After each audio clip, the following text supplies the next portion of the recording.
What now? Oh, you saw that lady? Oh yeah. She's asking a question? Someone else was asking her a question about whether or not the doctor was effectively speculating how long it would take him. And you could just feel the fat arrogance rolling off of her.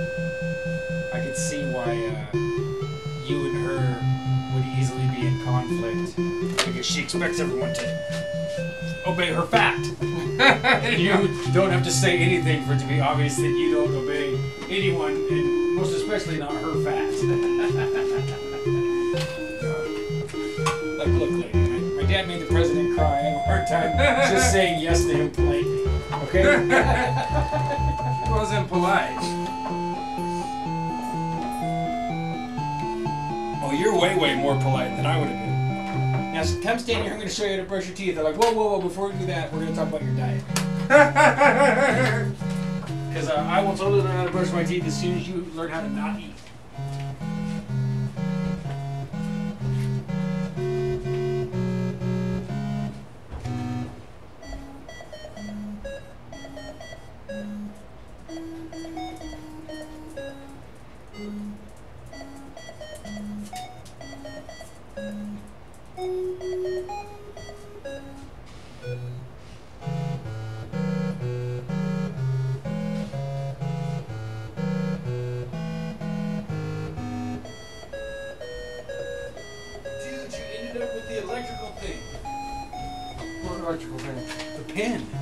Oh yeah, I needed it. What a blessing. Have you seen this? It says, oh, do you want to know how much time you spend on YouTube? Today, 3 hours and 54 minutes. Yesterday, 4 hours, 6 minutes. Past week, 12 hours and 11 minutes. Daily average, 1 hour, 44 minutes. They probably made that for the parents to clown out their kids. Like, I was only on there half an hour. Oh yeah, well hand me your phone. No, Mom, no. No, it just prompted me for it. I've never, Weird. I've never looked for it. Yeah. Well, you can't move them yet. Then it says, we need them back. oh, okay. Because we're gonna. That's. I mean, it is not this second. Here's underneath of it. It says, remind me to take a break. On. Off. Autoplay on. Off. Remind me to take a break. Hey, computer, will you help me not talk to you sometimes? Sure, I'll help you. Sure. Oh, I'll help you. Sure. Which one should I present outwardly? Igor or Grechka? Grechka? I don't know. Grechka's got a little bit more tension in his eyes. Like, you actually captured them very well because Igor looks like, well, he looks like he's between things that he's saying, the way that his eyes are kind of big, you know. But Grichka looks a lot like my painting. Like he's almost to this pose, like he's going like this. Like, yeah. Igor is gonna say that shit again. And this isn't as bad as I thought it was. No. It's not as muddy as I thought it was. I agree. Mine aren't as bad as I, looking at him after 4 hours at work, told me that it looks was. like Igor and Grichka. Yeah, they do. This one's a little more zoomed in. But that's okay too. Because he's more of a, oh, yeah. We're banging this chick together, and Grichka didn't want to, but he was doing it anyway. He was doing it anyway. I'm older, so I made him. I told him we can't always be fucking them by ourselves. Sometimes we have to do it together. We've got 3 people watching. Oh yeah, I forgot we're on. Why don't you watch my mouth? Watch your mouth. Vicky, sorry. Oh no, Jim. Oh, okay, it might be okay. Mario. What you doing, bro? We're going to rinse it out and see how bad it is. What are we cultivating? Where are the comments? Oh yeah, that's right. I don't have the option to comment on here. We got some nice Oh, that's bold. Yeah, I might not be using that yet. No. Throw that away. I got some clean dishes up there, my friend.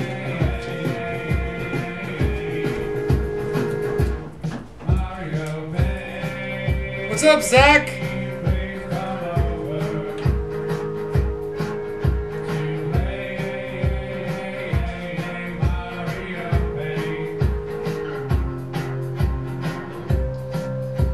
welcome to the show.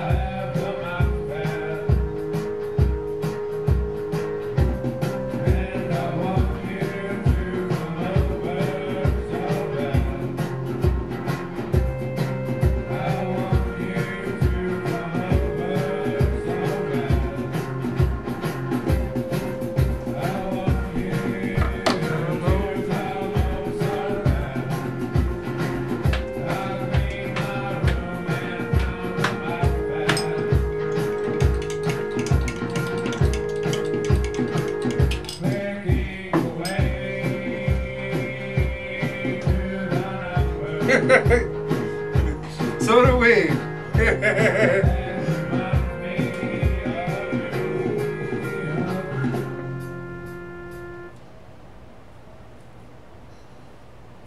Did you have a good weekend, Zach?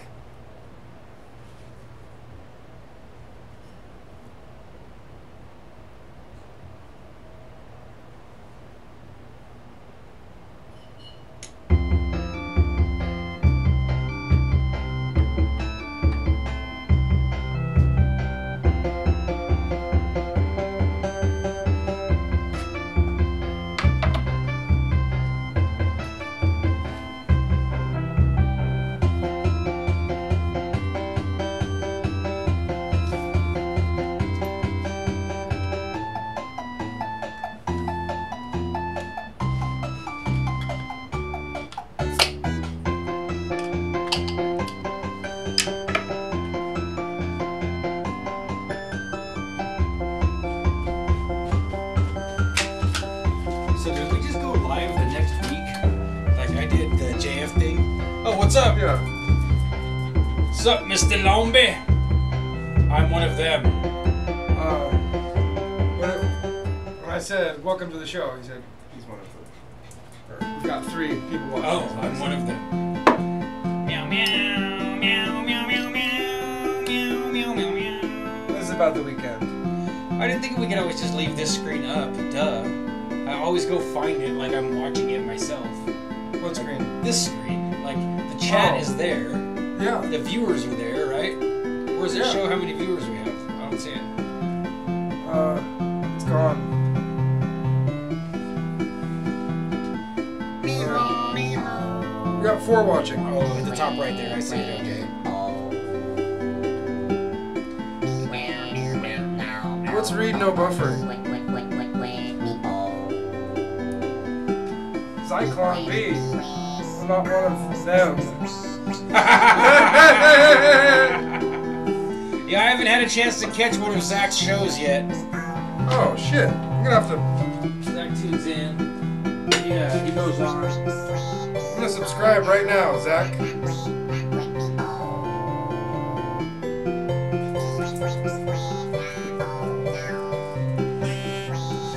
And hit the bell icon. Those are cool pictures. That's a cool. Yeah, he's Judge Dredd. That's his character, I think. Correct me if I'm wrong. It's not Judge Dredd. It's maybe that's wrong. Zyklon B. That's funny. Well, I gotta sit down and make some promotions.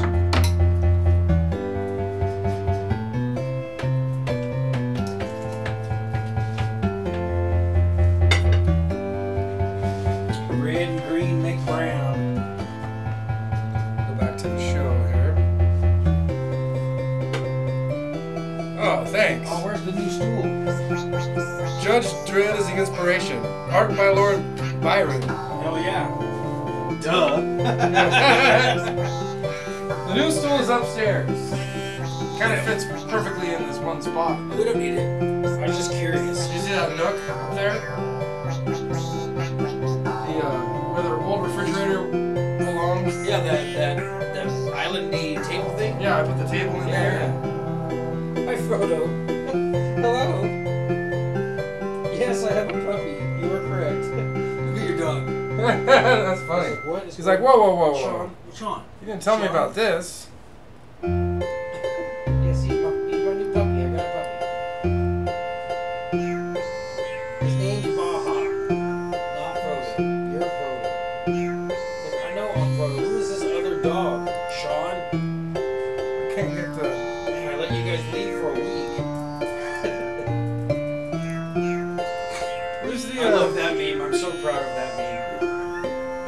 Flat Earth. Oh God, no. Rest in peace. Well, if you're gonna comment on the memes, we gotta do it with this screen. Oh, that's true. Or else you'll say, I love that meme that is gonna play here in a second. Or is it the other way around? Bro, that's enough, dude. Come on, outside. Tickles. My God, it tickles.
Joined by a mystery caller tonight?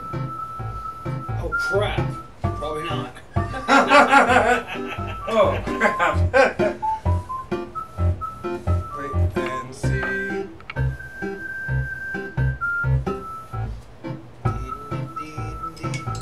Hand up if you know it's flat. Macklemore Hawkins.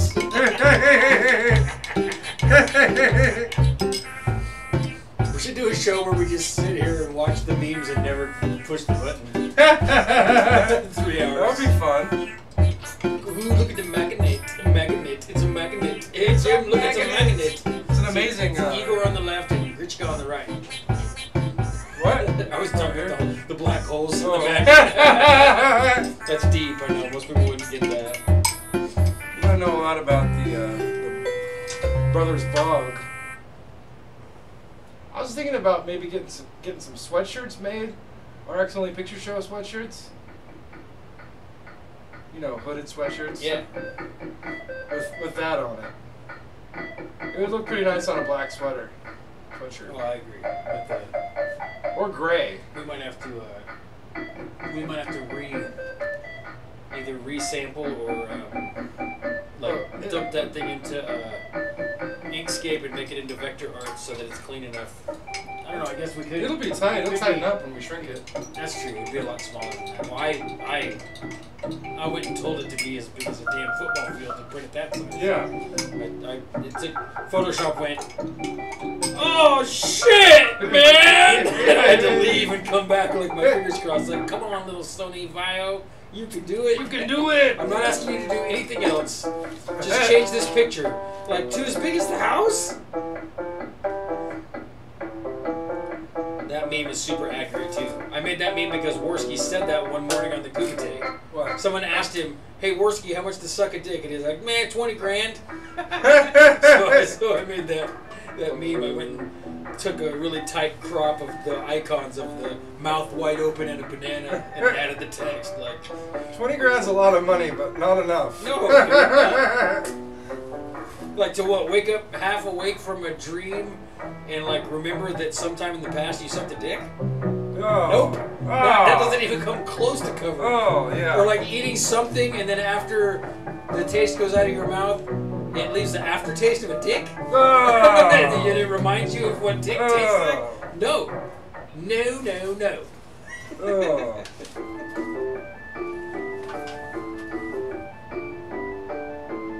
Yeah, I think we use OBS. We use OBS? Yeah. Yes, we do.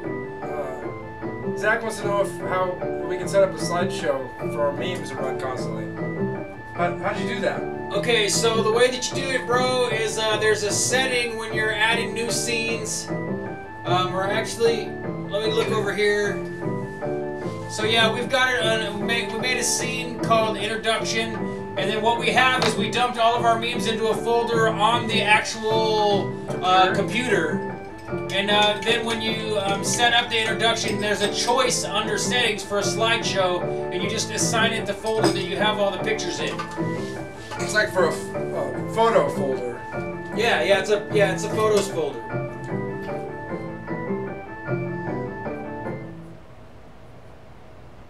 And you could leave it on. You could make it so it's a tiny pane in the corner that never stops running if you wanted to.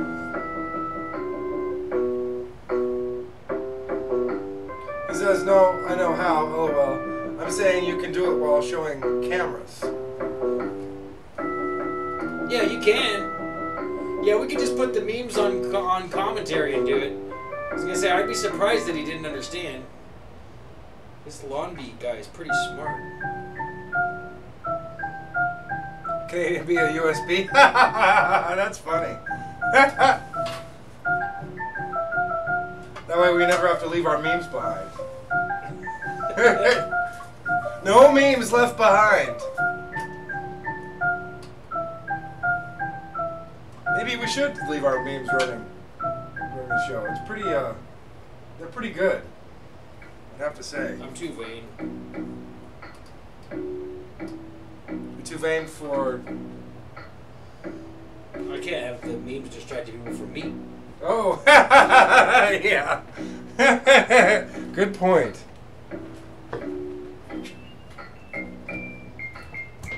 Let's see if I can set up these lights.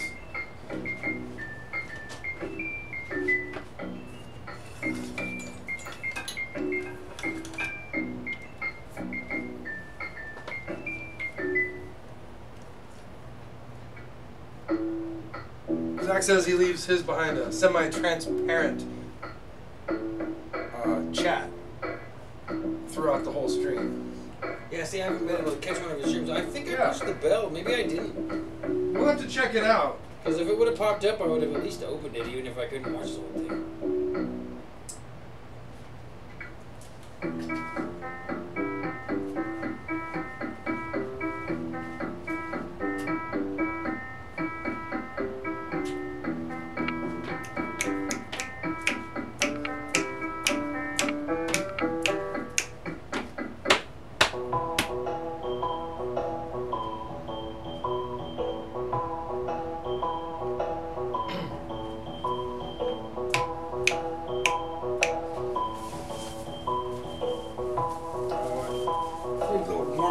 Juggling warm up here.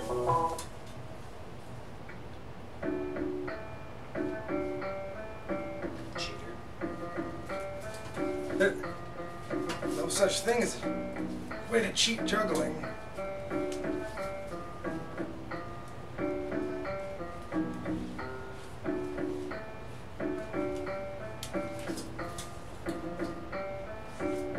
Good, we're on the air.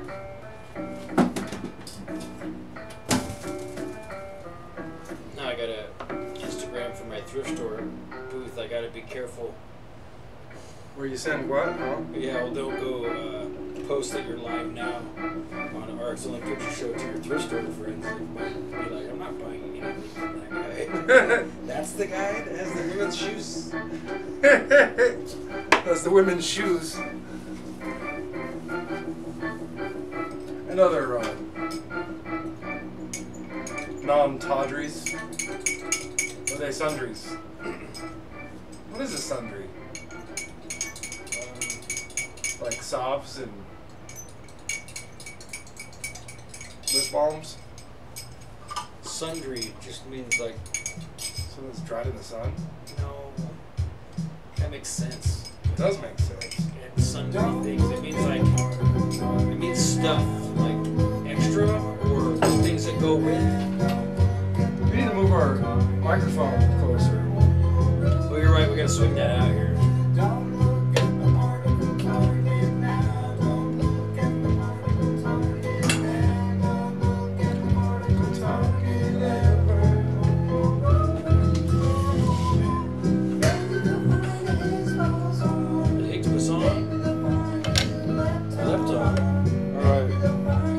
Is this in the camera? Oh, you didn't? Did you set up both cameras? Should be. This one isn't on. Unplug it and plug it back in. It did that a minute ago too. That camera's still trying to die on us. What?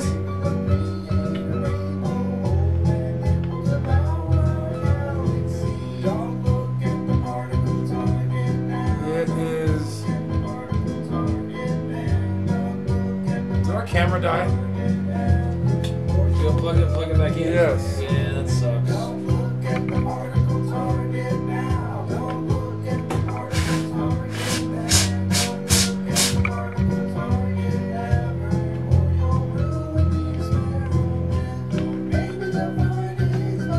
I guess they have a limited lifespan of these, huh?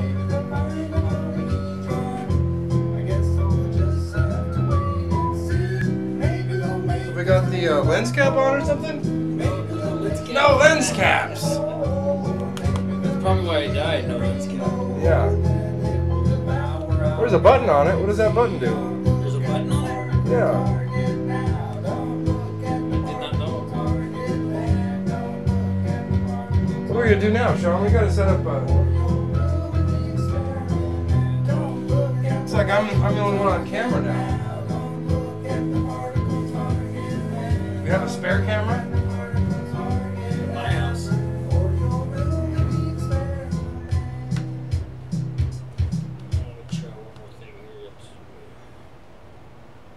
many times did I tag it? Alright, so Only Picture Show. Welcome to the show. Welcome to the show. Oh, we had 5 now, back to 4. Yeah, that makes sense. What? Well, 5 and then back to 4 people show up and they're like, oh, not this. And then 4 out of 5 people love not tonight. Or It's Only Picture Show. Not tonight. Did you tweet out yet? Yeah. Did you mention me? No, I didn't tag you. I'm kind of phoning it in this week on promoting. Authorities identify mystery Texas woman who was ringing a doorbell at 3 a.m. Oh, she got cameraed. Yeah, I haven't gotten any notifications from you yet. Hey, I used a bunch of tags, and somebody retweeted me. I'm live retweet. Mentions? That's cool. There's a... Yeah, I didn't get any notice from you. So you're all Media all has... at you, as they say. Oh, live now. Yeah, here we go. There, I just added you. Do retweet. Yeah, I want to retweet with a comment. Go. There we go.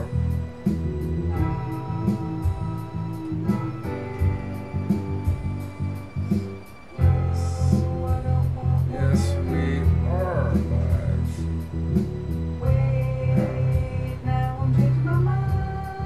Check this out.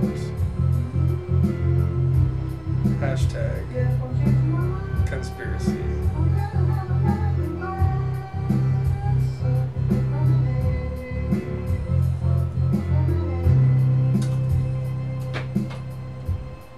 for mentioning me. Not that I had to be reminded or anything. I'm as permanent. Oh, hey, thanks.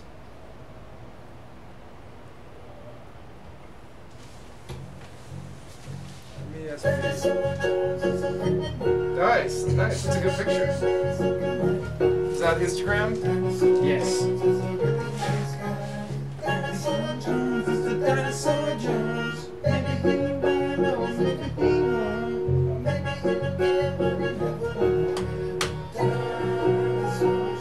2, 3, 4. Does a bear shit in the woods? That was funny. Oh, we gotta do that camera. Some sort of, maybe if we unplug it. Did I unplug the wrong one?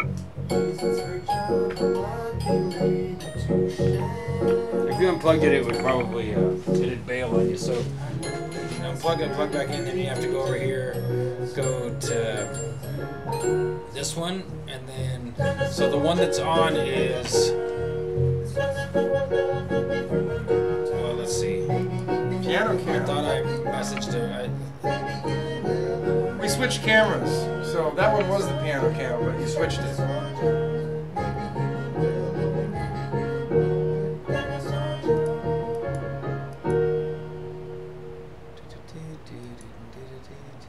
Yeah, you switched. So this is on. So the HD is pointed at you, and so.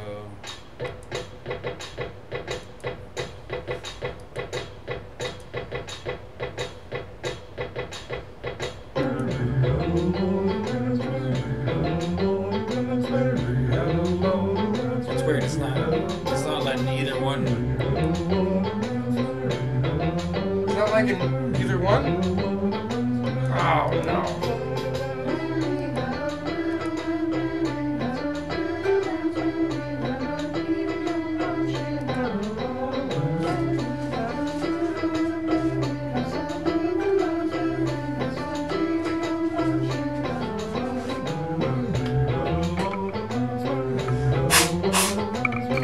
Nintendo rules. I know 10 million years of Nintendo will teach you to blow on anything. I won't blow a dude, but I'll blow all kinds of electronics.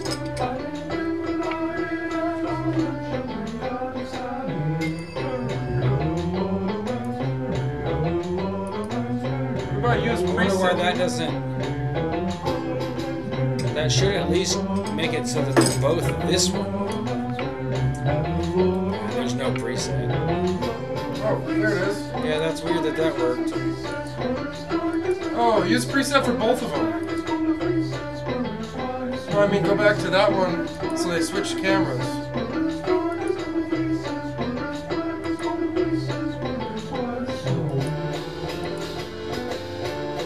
Well, not that. It's just not working. Oh, there it is. Oh, there it is. Good enough. I don't care about quality. 725 already? I gotta go potty before we stop. Yeah. Go potty, Tim. Well, let's, can we do this?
Oh, yuck. Red and green make brown, bro.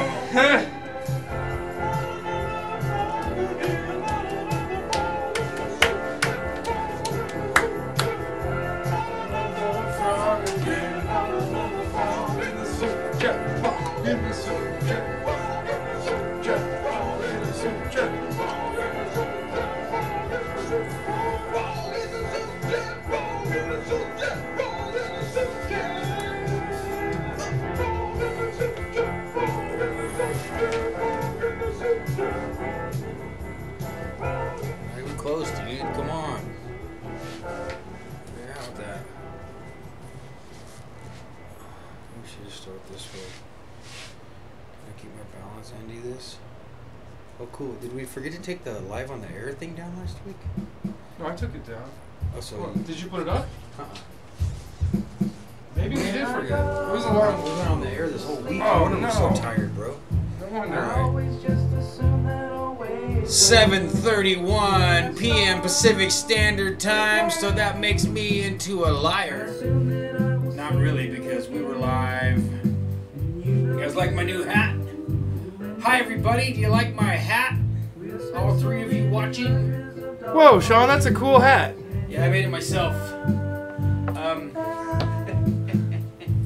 So here we are, still stuck with the Boggs, man.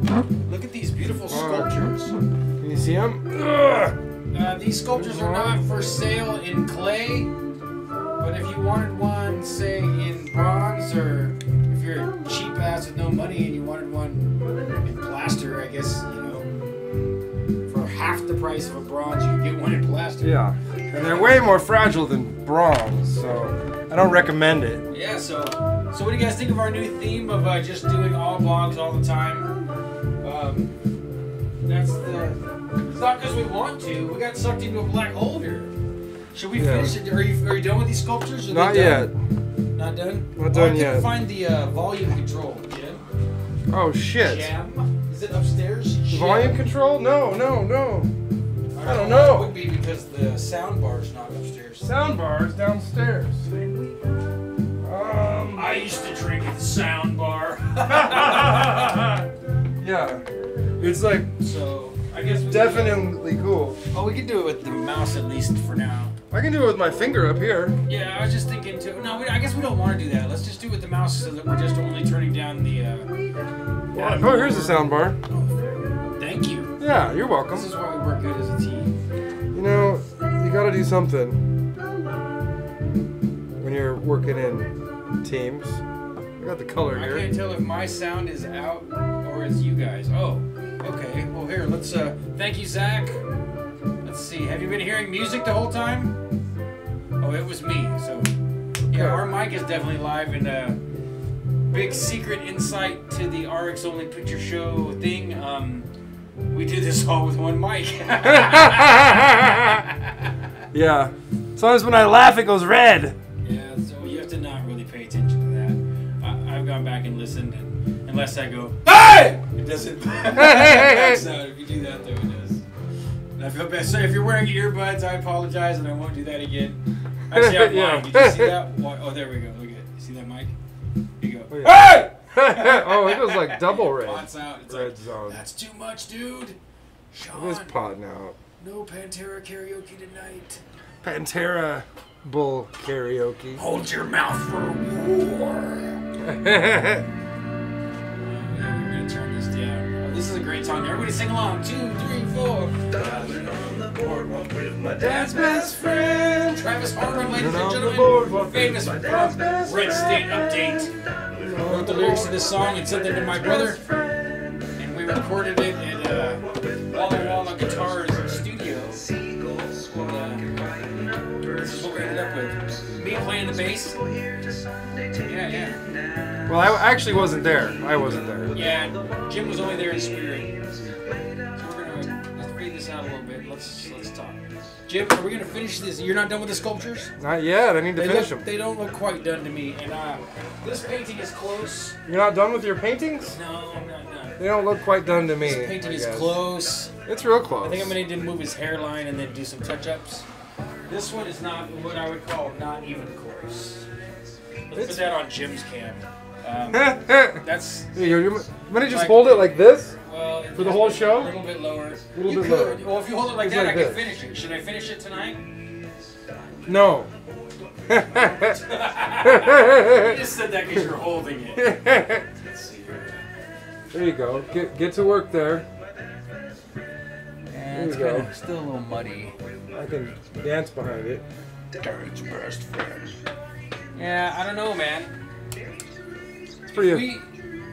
It's so labor intensive to create art live on camera. It's hard to talk. Until you've done it, you have no idea how challenging this is. I mean, you can do it. This especially, this is going to take another full show to finish for me to be happy. Like if I could get this to where that one is, then I could finish that one. Does that make sense? Yeah. Makes sense to me.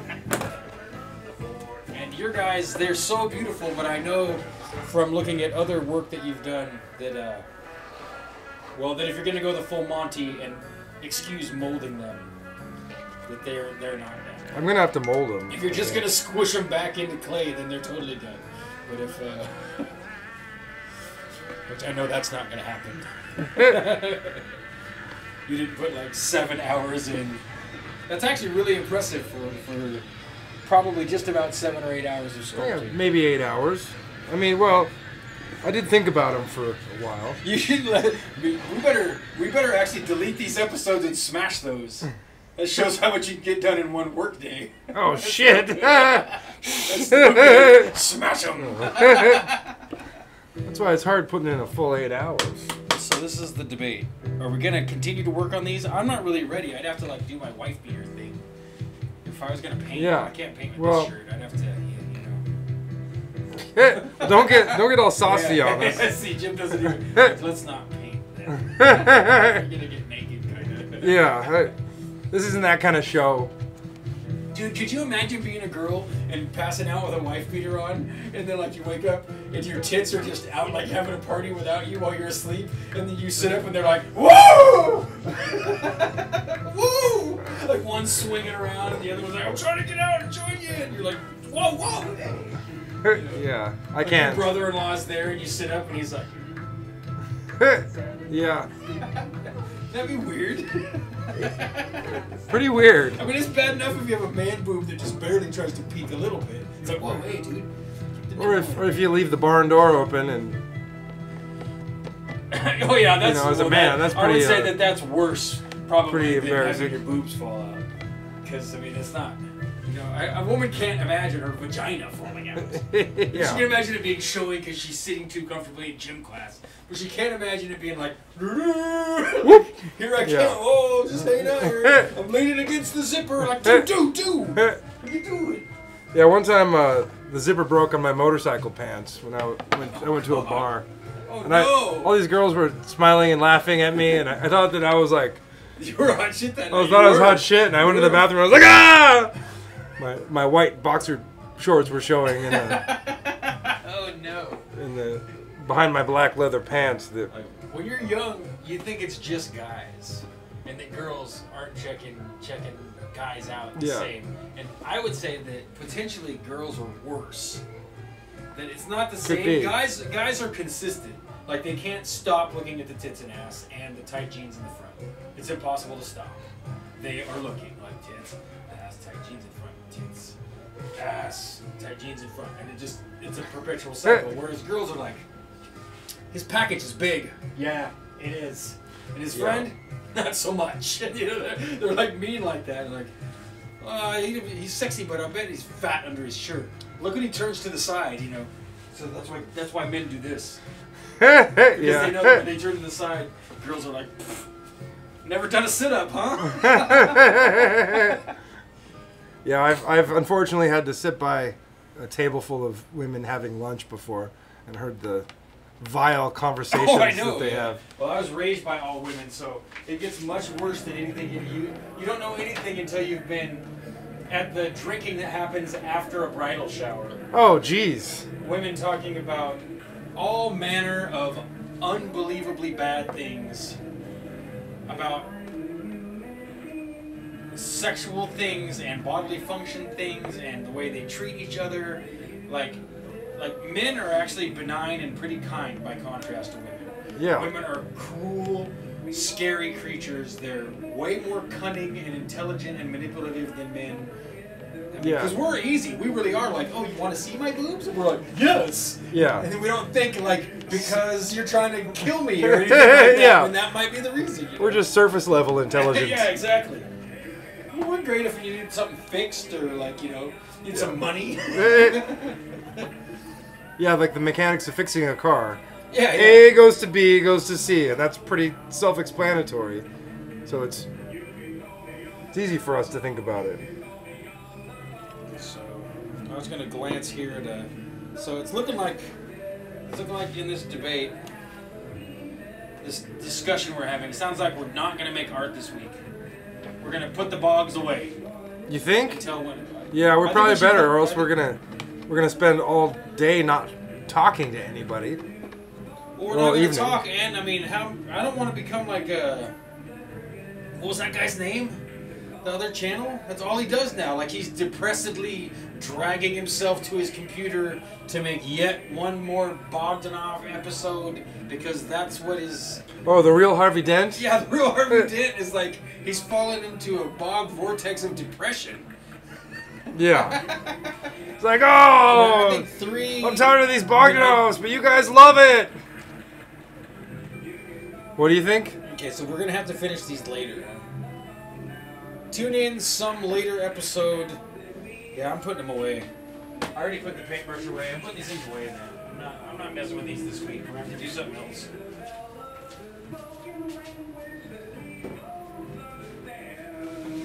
Yeah, I better put mine away too, right? Yeah, I would. Otherwise, I don't want them out where we can bump them. Should I put it over here? Yo-yoing into a Bogdanoff is one of my biggest fears. Yeah. It's gotta be. I'll put the. You can set it on that saw table if it'll fit. Table. It might not fit. Fit, Sean. Yeah, you need a piece of wood? I got a spot. Okay. All right. Oh, and this too. This has to go. All right. Flag 1. Hey, y'all. What's up? Hi, Flag. I think I might know who that is. But I'm not going to say any names because if you have created an anonymous name for yourself, then not being named is part of it. Alright, this stuff's not on camera, so I need to clean it up. Just kidding. It's my water. So what? Delicious. So what the fuck do we do? I kind of forgot what we do here. What did we used to do? Hey, chat, if you've been watching the show, what was it that we were doing before we got obsessed with the Bogdanoffs? Because I think we're still in a, we're kind of in a gray area bog trance. Flag's lagging a bit. Yeah, I wonder if it's him or us.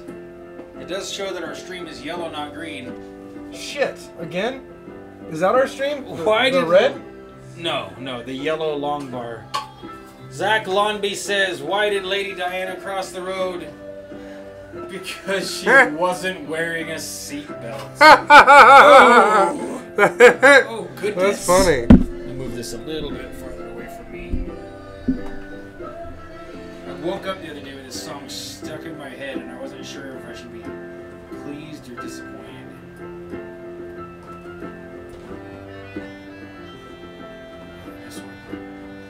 Jokes are a good idea. Everybody loves jokes. Yeah, we could look up some jokes. We gotta look up some jokes. I'm gonna stop Adam here. Toad sandwich, it isn't very good. I'm going to eat it anyway. It's a good song. It is a good song.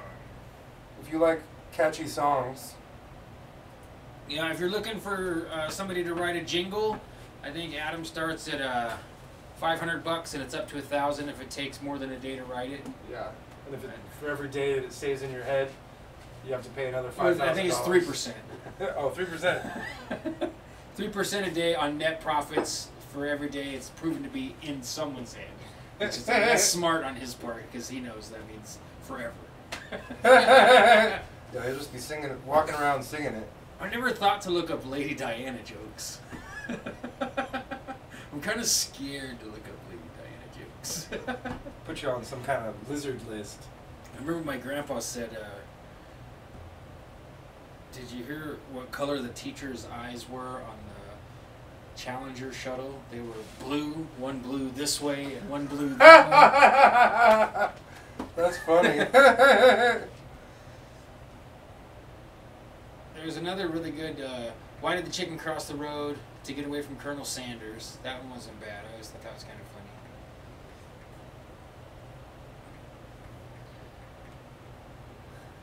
Tragedy jokes. Let's see what's... Oh no! What? Tragedy. Is this what we did before there was Bogdanoffs? Longy says, oof. Hey, just so you guys know, that really doesn't count as making fun of that teacher because they didn't even go up in the shuttle and die. They're like all working in colleges around the nation. There's like pictures and evidence of them still being alive.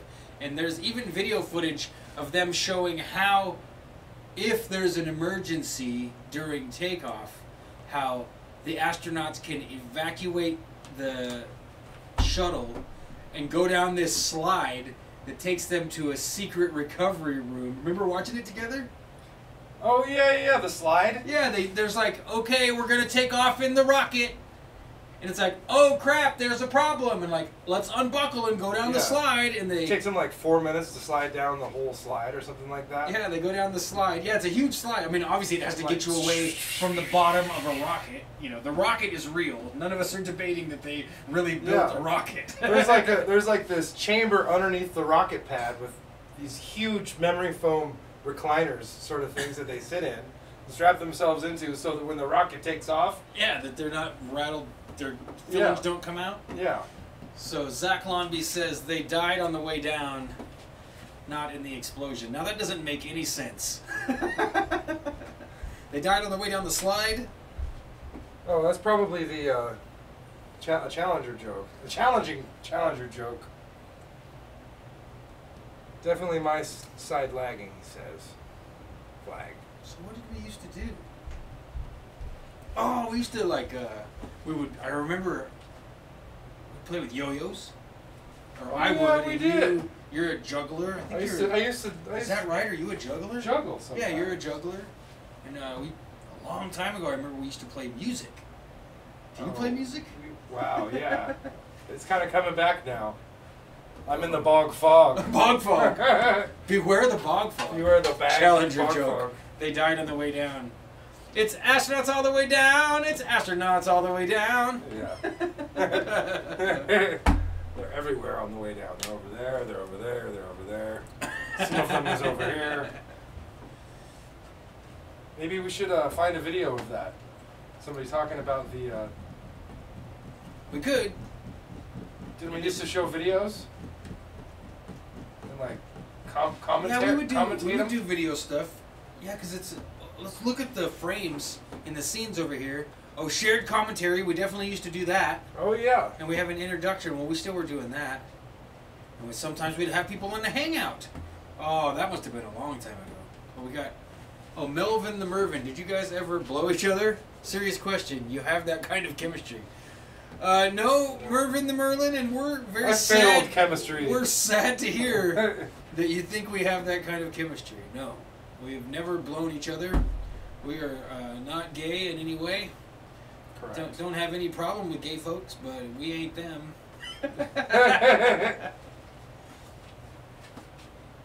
I've never blown anything except for a bubble. Well, I've blown things up with shooting or fireworks. Yeah. What about Mailboxes. you? What about you, Mervin the Merlin? Did you ever blow your friend? Whichever one it is. This guy's trolling us. Actually, I don't think he is. I think he's serious. He's just a nice guy, hey?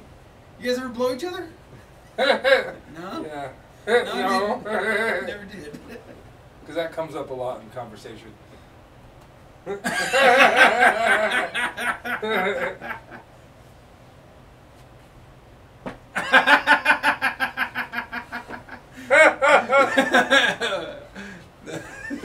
Dude, watching the nice gay couple. What are you talking about, Zach? Maybe it's the leather hat, Sean. I kid. Yeah, it probably is the leather hat, yeah. They're all wearing like this. That was good. Yeah. I love watching the replay. Yeah, I see where the downfall is of having this on the screen. Because then I'm just like, if you look at my YouTube, one of the oldest videos is my daughter Carly Mae going like this. Probably shouldn't say her name too many times, huh? But, Yeah. And then she runs away, comes back. I think I showed you. Yeah, watching the monitor like this. Yeah. Yeah. Is Mervin the Merlin. Yeah, he blew his buddy, but it wasn't gay. So you guys are traps then. Is that right? I hear traps aren't gay. What's the... Press 1 if traps aren't gay, and 2 if they are. What's a trap? Trap is slang for transsexual. Or... Yeah, definitely transsexual. It's not... Transsexual, like a tranny? Non-binary cis.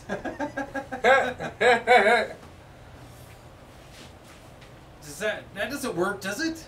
You can't be non-binary and cis. Well, what's cis? Like being straight? Yeah, cisgender is just like... Stupid word. Well, they made it up because...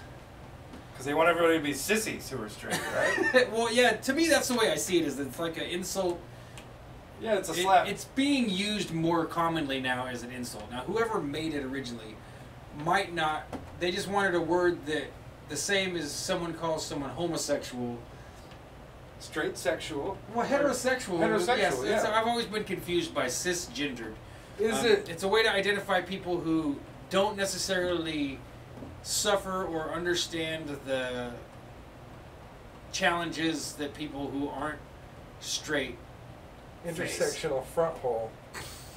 Yeah, go for it, Boujahideen. Hey, you guys watch yourselves. There's a guy with a wrench in here.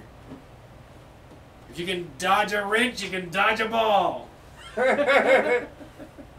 What are the front hole? I forgot about that. I saw that last week. What's that? That's a new name for your vagine. It's called a front hole? It's the front hole now, yeah. Or it's not in the front, so I'm very confused by that. Is the urethra in my penis just nothing?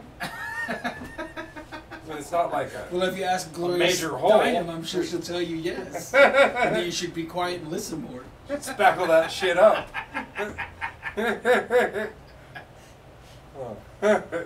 Intersectional front hole. I think we used to do this. Before the bog fog, hashtag, hold on, hashtag bog fog. Hashtag bog fog. Hashtag. Have you ever seen that skit? Maybe we'll watch that later. Oh. Oh yeah, we'll watch the hashtag skit later. We can commentate on it. Hi. But yeah, we used to commentate on things. We used to watch videos, play music. I think I played more music than you did. We never had you play a song all by yourself yet. I played a little bit by myself.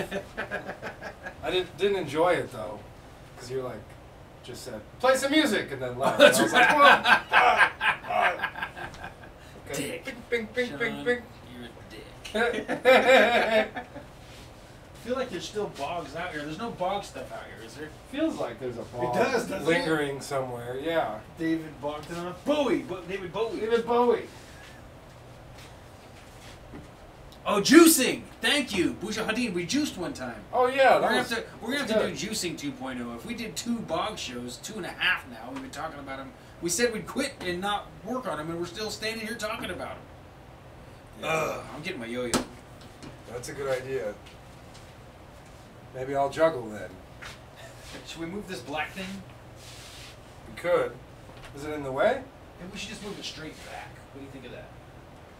Whatever you want, I guess. Is it in the way? I think it's. I think it's alright. Can't see it.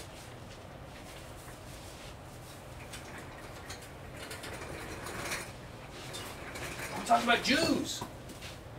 Oh yeah. We talked We used to talk about we Jews. talked quite a bit about Jews and flat Earth. Flat Earth. That's right. Remember when the Earth was flat before the bog fog? I got that flat Earth song I could play about turtles. Yeah, Have you ever sculpted a turtle? I have. Nuh-uh. I have. Don't make stuff up. I've carved them in foam and sculpted Busha them. Hadid is a fascist. I didn't know you guys knew each other. Busha Hadid can totally defend himself, and I would tread lightly. Don't throw rocks at the man with the wrench. That is good advice. You can see. Watch the camera and get an eyeball for where I am here. Stream helped just went to green. That's good. Yeah. All right, an Internet. hour in, we Hey, kind of guys. remembered to shake the bog off. Shake it off. Shake it off. Oh, Jim and I had a funny joke earlier this week. It was there was some conspiracy channel. We watched a lot of conspiracy channels at work, and there's a conspiracy channel speculating that Taylor Swift is a dude. Some people think Taylor Swift is a dude. Apparently, there's a whole lot of trannies in Hollywood, according to. They say everyone is now. Like Yeah. it started with like a couple people, Yeah. and then now it's like everyone's a tranny. Like I mean, oh, I should have bounced it higher. You want to try again? You can just toss it like that, maybe. Well, throw it, not don't bounce it. Yeah, throw I'll it just straight in. juggle into it. That. 1, 2. Well, I'll work on that one. Yeah. Busha Hadid is a fascist. Oh, but yeah, I was like, maybe that's true. Maybe Taylor Swift is transsexual because of that song "Shake It Off." Yeah. Maybe she's like, "Shake it off, shake it off." She's definitely a pre-op tranny if she's a tranny, right?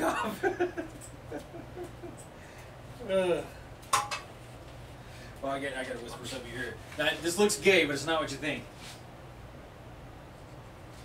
Oh! Yeah. I would just say that out loud, but I don't want no trouble. Probably shouldn't say things like that out loud. Julio's not right. The sexual tension between you two, holy shit. What's wrong with fascism? Now that's a good question. I know that being fasci is pretty popular anymore. If you look it up, there was a time when David Bowie was pretty controversially Bisexual? kind of. No, I don't think it was ever controversial. Well, I guess it was. He was always like trans and cross-dressing and gay and Yeah. a Satanist and all that stuff all at once. Because of those two different colored eyes. What does it? Is that what does it? That's what does it. But the sexual tension between us, it's just chemistry, bro. It's not sexual. You know, Jim and I have had this discussion at length that we just don't find any interest in the opposite sex. And it's not a... The opposite sex. The same sex.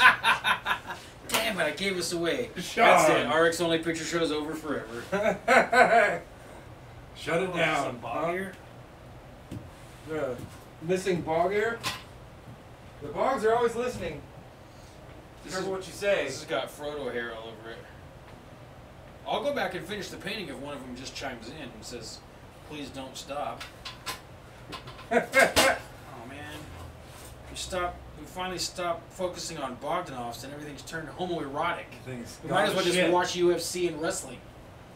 I think wrestling's pretty. Let's see. Right. Freudian slip. I hear that's what my grandma had on her dress. So, Zach, are you honestly advocating for fascism or not?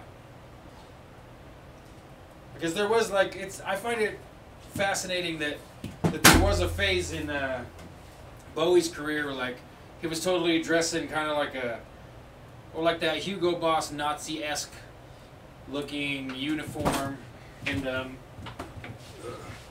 Hugo Boss. And I don't remember if it was Mussolini or whoever came after Mussolini. I mean, it must have been after World War II.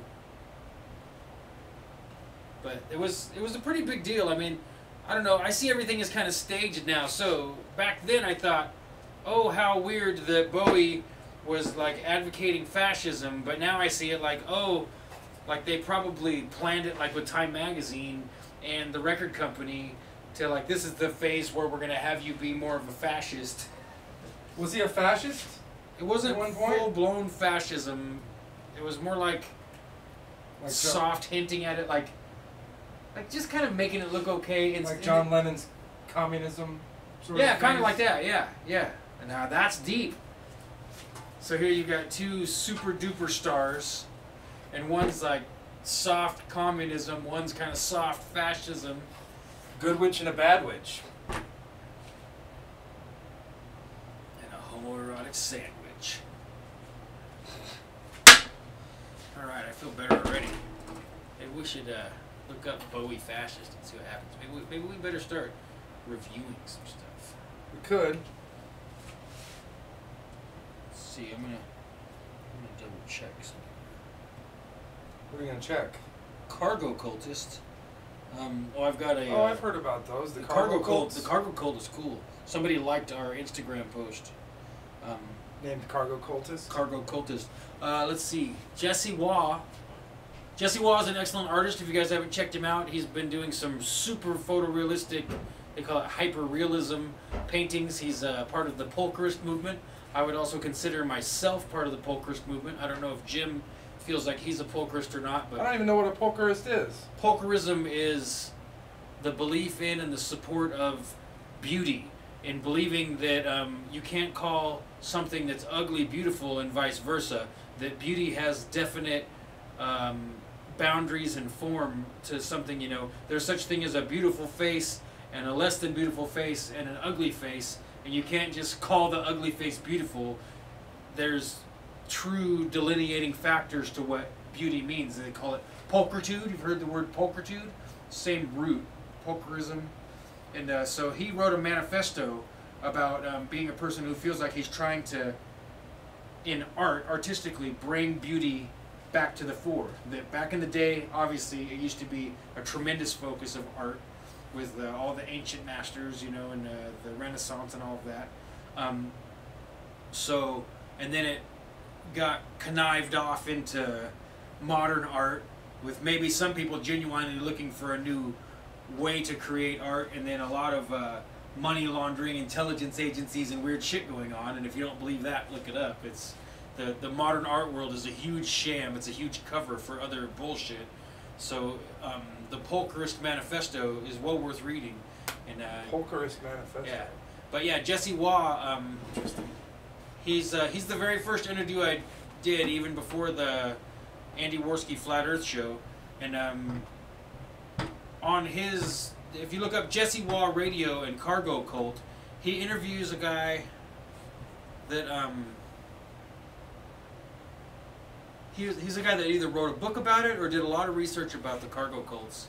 And for those of you that don't know, cargo cult is like where the natives somewhere, say in down in the Amazon, I think it's pretty common. I think there's more places than that, but they'll be waiting for the ships to come in and be kind of worshiping the idea that the ships are coming in and that they're going to be able to make trade and get items from the Westerners or whoever it is that's arriving, and so it's like they almost build a religion around the idea that ships leave and come back with new stuff. With gifts. With gifts supernatural from the gifts. gods, right? Yeah. No.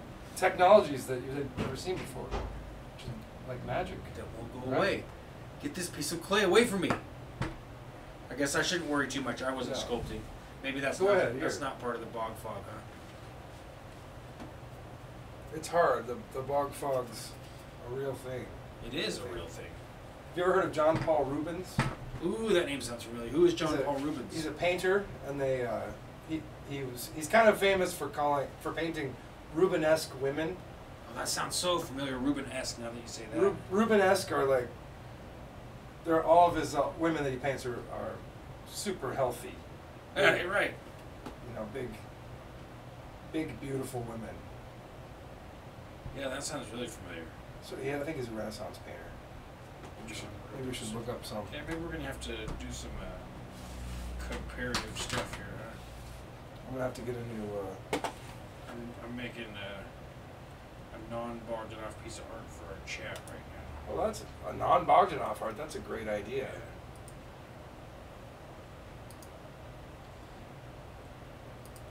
I just wanted to say for any of you guys out there speculating about Gemini, you guys can you suck it. Rubenesque.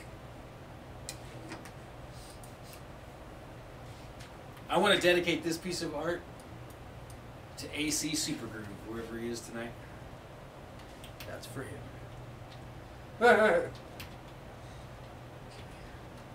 All right. We're gonna have to. Did you already switch over to the? No, we're. All right. Haven't switched. Well, I'm gonna pee real fast. Sorry, I think it was the green dye. Brown dye. Red and green make brown dye.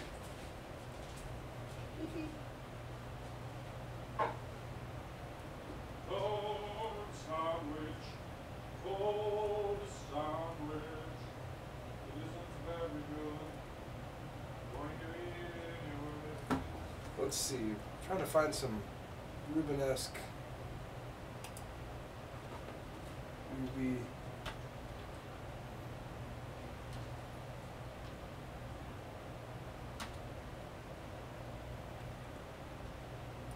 Rubenesque paintings. So would you say the lady I was talking about at the dentist's office is Rubenesque? I would say so. So it's like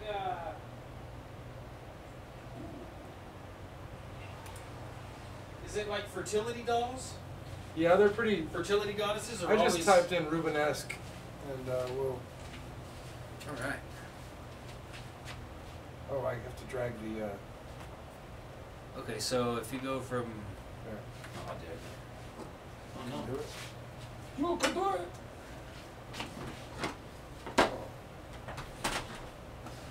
Okay, let's see it. So, first, we go shared commentary, media exam cam, and then to settings, and then we choose. Should we talk about homophobia? We could, Rubenesque. Okay, are we on my page? We are, huh? Maybe we should double check the settings before we switch this over. Make sure that there's no personal information. Well, no, just make sure that safe search. You should go to Rubenesque women. Should we filter explicit results just in case? That's what I was thinking. Is that I don't want to accidentally. Filter explicit results? Yeah, I guess so. We'll see what happens if we just do that. Yeah, that's okay. Click on Rubenesque women, maybe. This one? Yeah, I think so. All right, and then we'll. I'm not seeing any. Oh, I guess that's a Rubens. That one is. I think so. Okay, well here let's Or this let's one. switch over. We're gonna bring this over to you folks, where you can see it with us. We're gonna fade at 300 milliseconds to John Paul Rubens. No. I think that's his name, John Paul Rubens. Yeah. Okay. John Paul Rubens, famous for his Rubenesque paintings, and we're gonna click on this one. Jim is speculating that this is an actual Rubens. Oh, it's an ode to Rubens. Okay. So this is someone honoring the artist, and you can see that she's not fat, but she's also not supermodel skinny.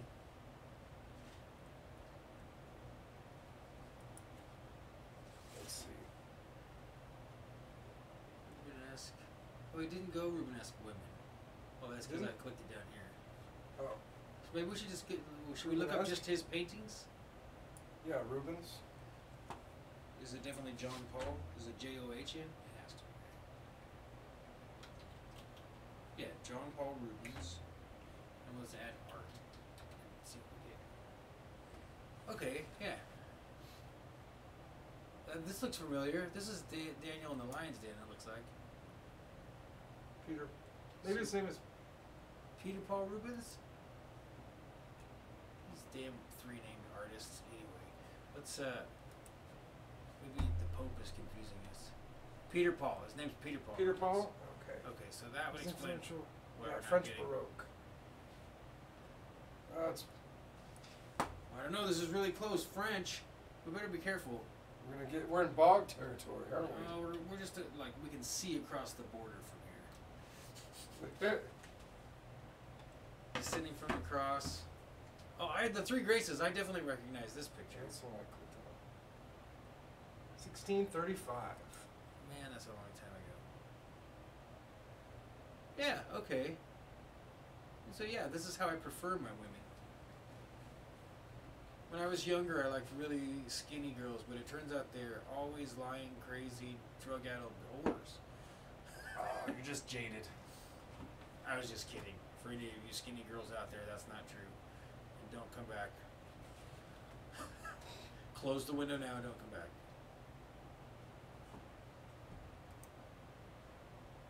Now I completely lost. Why were we talking about Rubenesque women? I lost it. I don't remember. Good. Hey, well, this is part of having the bog fog, folks. Bog fog is real.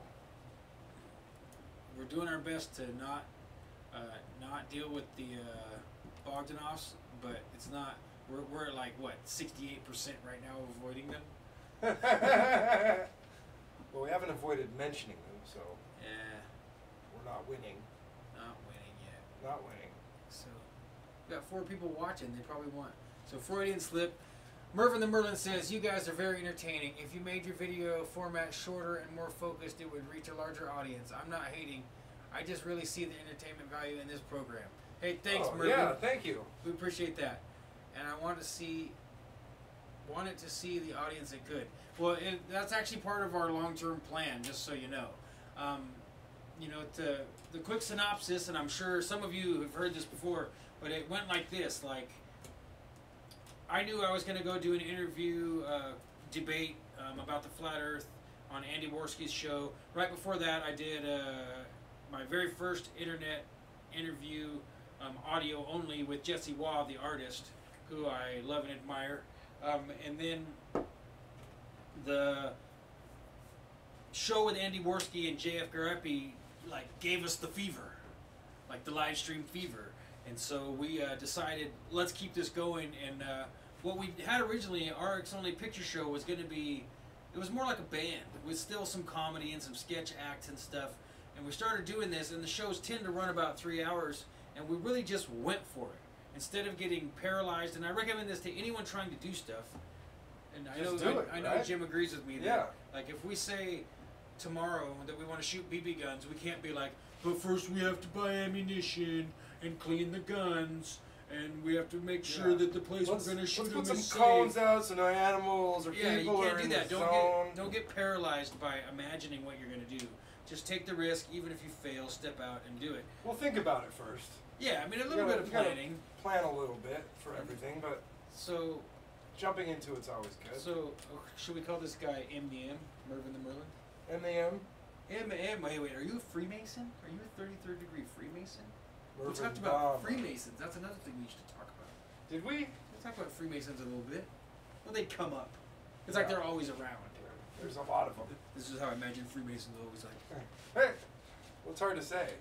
They gotta keep their they're not themselves honest. secret. Yeah.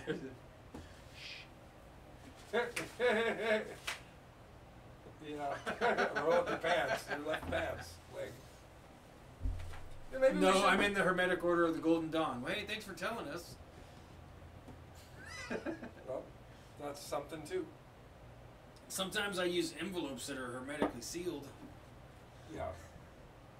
Remember Johnny Carson used to do that? Oh yeah. Put him up on his head. Put him on his head. He was the great Karnak. Cognac. I I think it was Karnak. Was it? I loved Johnny. Karnak is isn't there a pyramid? Pyramids in Karnak? Yeah, I'm sure there's probably a lot of symbolism in Johnny Carson's show that we were missing when we were staying up late as kids. But yeah, anyway, to finish the point, Mervyn the Merlin, our long-term plan is to definitely take this to the next level and start to script it out a little bit more, plan it a little bit more, still keep a live stream, but definitely to go back and edit up old clips of our old shows and compile them back into like a more digestible, shorter bit, like maybe do 33 minutes at a time or an hour and a half at a time, and eventually maybe even move towards some productions that aren't live, right? Oh yeah. Like especially the Some behind the scenes. Yeah, like maybe some teaching how we did it, some encouraging speeches, some looking at the numbers. You know, we look at our numbers, but we don't really do anything about it yet. So that's part of our plan too, is like, okay, get used to at least looking at the numbers. Everything is numbers based for how you're going to improve something in anything that you're having to do for business or for just for views. And at least getting into the practice first of reviewing your numbers and knowing them, that's important. But we're going to take all that information and funnel this into a way bigger thing where hopefully our real plan, honestly, is to get you guys to start throwing money at us to do awesome shit. That's the plan, is to build a way bigger audience and say, hey, this is what we'd like to do, but we don't have enough money yet, so then we'll lie about how much it'll cost to do it, so that about 30% is really what we need to do the project, and then the rest of it we can keep. That's the... I shouldn't have said that. Well, keep to improve our system and... oh, that's right, to give us reinvest, time to reinvest. Work on new content, right? I would say. And, I wonder if it'd be a good idea to maybe change our format a little bit and maybe do like 3 1-hour shows in a row. yeah, I considered that too. I think we've talked about it one other time. Take a 5-minute break in between or something. Yeah, intermission. That might be an interesting idea. Oh, maybe that would break the bog fog next week. That for could. real. We could do an experimental show situation. I think maybe I should better play a song, Jim. That's a good idea. I feel like it's time for a song. There's probably people watching. Let me see that bullet hole. Remember when we... Yeah, I shot it on the 4th of July. You shot your guitar with a BB gun. That was awesome. The 4th of July show. 4th of July, I shot it. All right. So what's that like? Tell us while I'm tuning up here, Mervyn the Merlin. What's it like being in the Hermetic Order of the Golden Dawn? Can you talk about it? Well, obviously within, don't break any oaths in our chat. Because I'm very fascinated by Mark Stavish. And I'm pretty sure he's, I know for Who's sure Mark Stavish? he's a very famous magician. And I mean magic guy. Not, Like a modern not- magician? Yes. Modern. His family heritage and history was in the magical realm. Not stage magic, folks. Real magic. And he's also an alchemist. Spirgix. When you're making tinctures with alcohol and making salts out of things before you transmute them into other things. If you're ever wanting to listen to somebody who's, to me, he's the most serious and most straight up guy that I found. Who is it? His name. We'll throw it up here real quick. Write his name Mark down. Stavish. Is it like Miscavige? David Miscavige Yes. from Scientology? Different name. Mark? Is that it? Mark's? Mark's Stavish. No. Yeah, okay.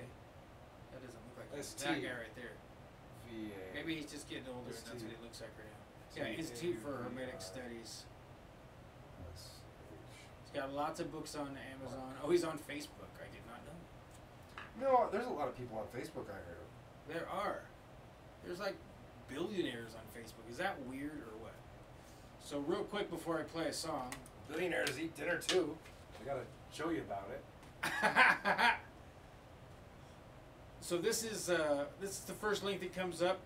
If you type Institute Mark Stavish. for Hermetic Studies. It says founded in 1998 in Wilkes-Barre, Pennsylvania. The Institute for Hermetic Studies Are we sharing maintains. this? I think so. Should be up here. Let's see. Let's make sure. Yeah, Oh, it's yeah. up there. So, Institute for Hermetic Studies maintains a complete working curriculum for the instruction of its members in Hermetic arts and sciences, including Kabbalah, plant and mineral alchemy, Rosicrucianism, Martinism, and the Hermetic Order of the Golden Dawn.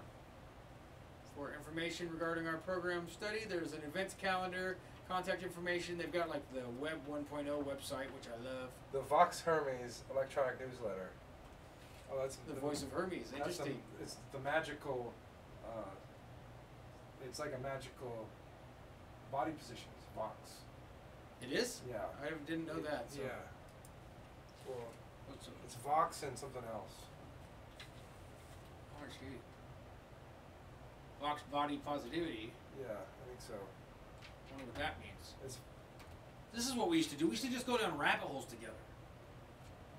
Body positivity is a scam. I'm sure there's plenty of people that agree with that. All about that. like this is the X. Oh, Vox is a website. So They're like meditative positions. what happens if... I think. Because I know Vox usually means voice, you know. Vox... What did it say on the other side? Vox Hermes is probably voice of Hermes is what they meant. Vox position. I wonder what that means. Or pose. Pose, that's good. Let's see what it says we get. It's. I think there's more too. There's 3 more like Nox, Vox, or something. Oh. Do you remember where you heard it? Yeah, Aleister Crowley was talking about it.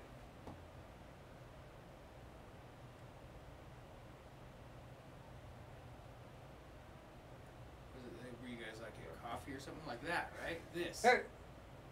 Yeah, Right, that's this the V, pose. I think. And then Fox T3 pose. it's like ways to meditate or summoning, or I don't remember. Yeah, it's alright. I was just Definitely get some I weird stumbled results. upon to it. Look at this. John McCain. That's not the rabbit ears. May he rest in peace. You know, I don't think he's really dead. You think he faked it? Yeah, who writes a letter like the day before they die? I mean, most people when they die, they're not really. Prescient? Yeah. Like I know my family is involved in a lot of nursing, and my mother was a hospice nurse for many years, and it's not usually that people are like right in there Yeah. the day before death. I mean, they're meted It up. happens sometimes, but yeah, usually they're all medicated and like usually you know, especially if someone's older, well in advance if they're going to die. So it's like they call it end stages of life or end of life care. Yeah.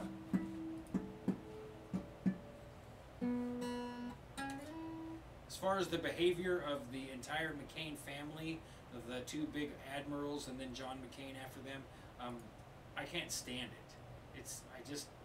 I felt guilty for kind of being glad that John McCain was dead, because I don't really believe in celebrating even your enemies in death. It's nobody knows what's going to happen after this life, so there's Yeah. no reason to act or feel that way in my opinion. But I still was like, good, and then I was like, oh, I'm sorry, God, forgive me. I didn't mean that. So when you two riff off of each other like this episode, it makes it more engaging and hilarious. The last show I watched I liked, but it wasn't like this. Please keep this up. Hey, thanks a lot, Yeah. Mervin, and that's part of the reason that we decided this week. I mean, I know we talked about it here. We made the decision live, but we decided we discussed it earlier. Like maybe we need to. It's really, really challenging to paint or to sculpt, and have a conversation. and remain engaged, like with each other or with the audience, because so much of your life force energy has to go into what you're doing if you want it to be anything good. Like that painting I was holding up, all kidding aside, there's probably at least 4 more hours of work, and if I would have gone any farther last week, I think I would have ruined it and just wanted to burn the damn thing. because I thought when it was still wet with paint, I thought I'd ruined it by dividing my attention. You know. That's what happens. A true measure of art talent is knowing when to quit. I think. Yeah, you have. It's the hardest thing to. I mean, I've worked things all the time. Like, oh, I love it. Just a little bit more and it'll be perfect. Yeah. And then you're like, F word. I do that with digital art all the time. That's why I save all the work in progress steps. Yeah, that's a good idea. Because if you don't, you know, but that's impossible to do with a, you know, with you painting. A you ton of little. You can take photography of it all the way. Yeah. That's smart, but it's not the same. You know. Sometimes you can't go back. No, you can't. Like, I'm really scared to try and correct. Here we are talking about the fucking Bogdanoffs again. Ah! Okay, thank you. I'm gonna play a song. Let's see. Let's just play the Flat Earth song. This is a song I wrote 11/16/2015. That's actually the title of the song. The song is about when I realized that I had forgotten that the Earth is actually flat. And people probably call it Turtles All the Way Down. There's already a song called Turtles All the Way Down, but that's okay. Mine's different than his. That guy, what's his name? What's his name? He's really awesome. You should look him up. His name is Sturgill Simpson, and I think he might be also a member of the Hermetic Order of the Golden Dawn or something like that. Because what's his name? Sturgill Simpson? Yeah, Sturgill Simpson. So the song goes like this. 1, 2, 3, 4.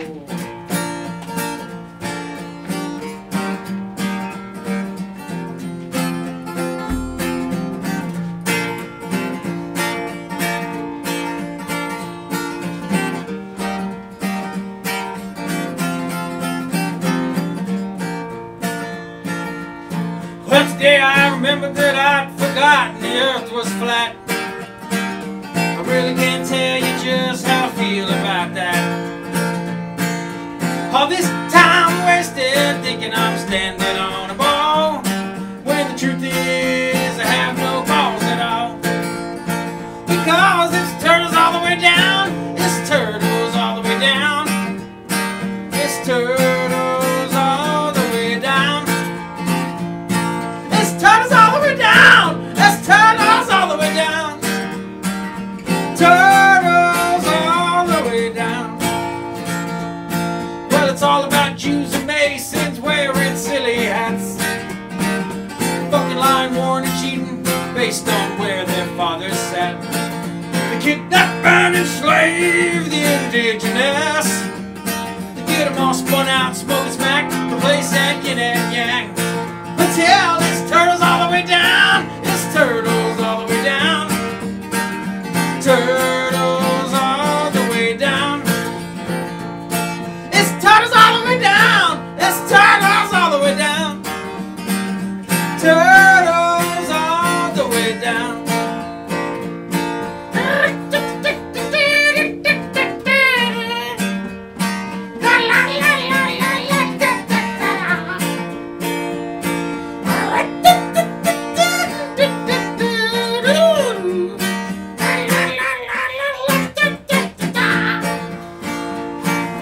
NASA doesn't fly to space where rockets all fall flat. They'll switch to a CGI, but they never switch it back. There's no pictures of the Earth or other galaxies, no satellites in the sky like flies or gravity. Because it's turtles all the way down, it's turtles all the way down, and you've been played for a clown.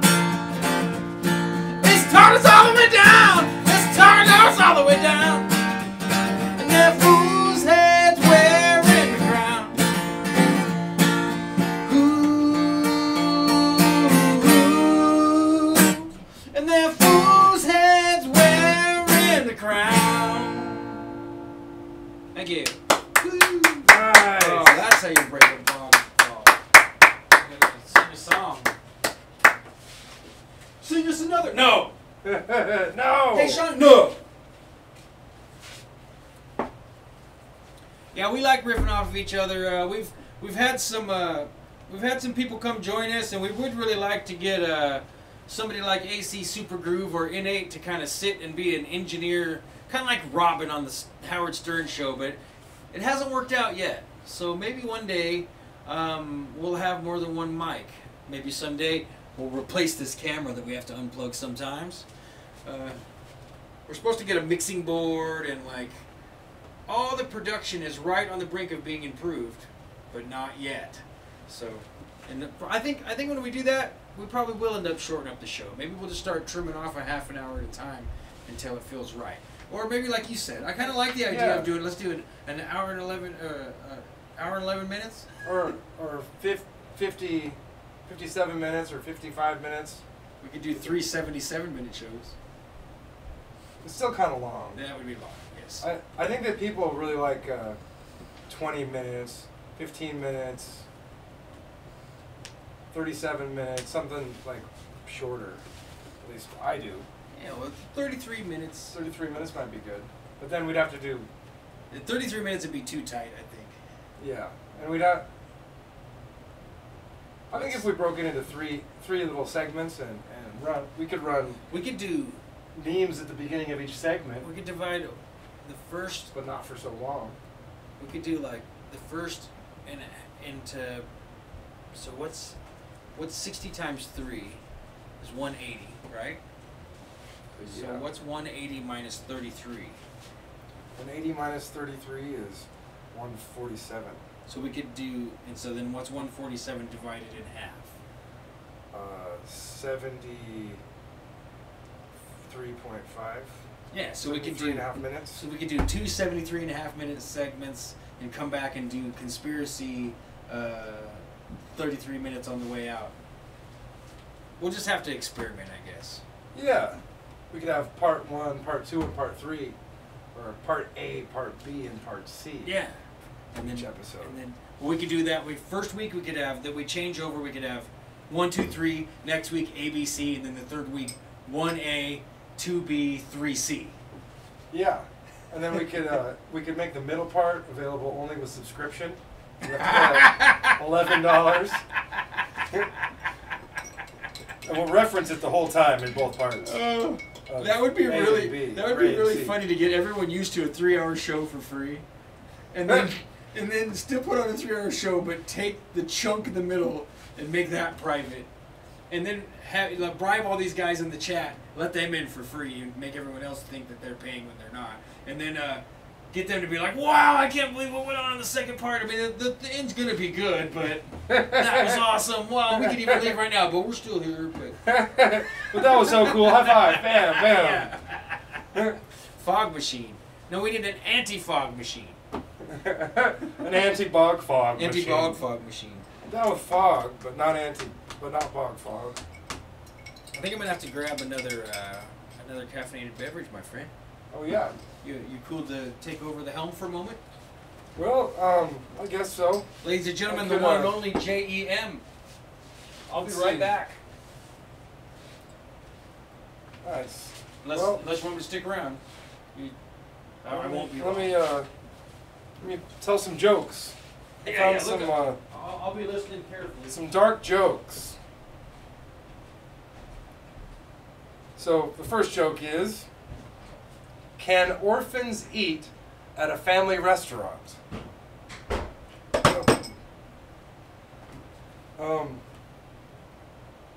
A woman visits the doctor as she has some abdominal pains and suspects that she might be pregnant. After her examination, the doctor comes out to see her. Well, I hope you like changing diapers, he says. She replies, oh my God, am I pregnant? And the doctor says, nope, you've got bowel cancer. Oh, that was a bad one. So a man went into a library and asked for a book on how to commit suicide. And the librarian said, fuck off, you won't bring it back. Oh, that was a bad one. Why did the chicken cross the road? To get to the other side. I think that was another suicide joke. That was pretty bad, pretty dark.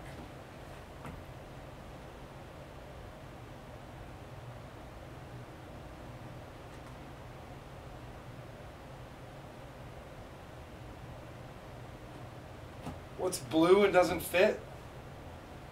A dead epileptic. That's a bad one too. So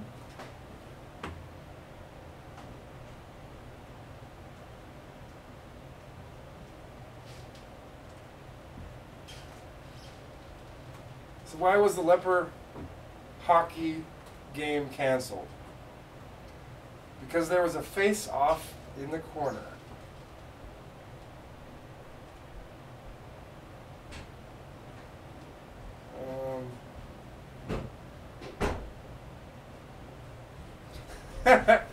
My grandmother used to tell a joke.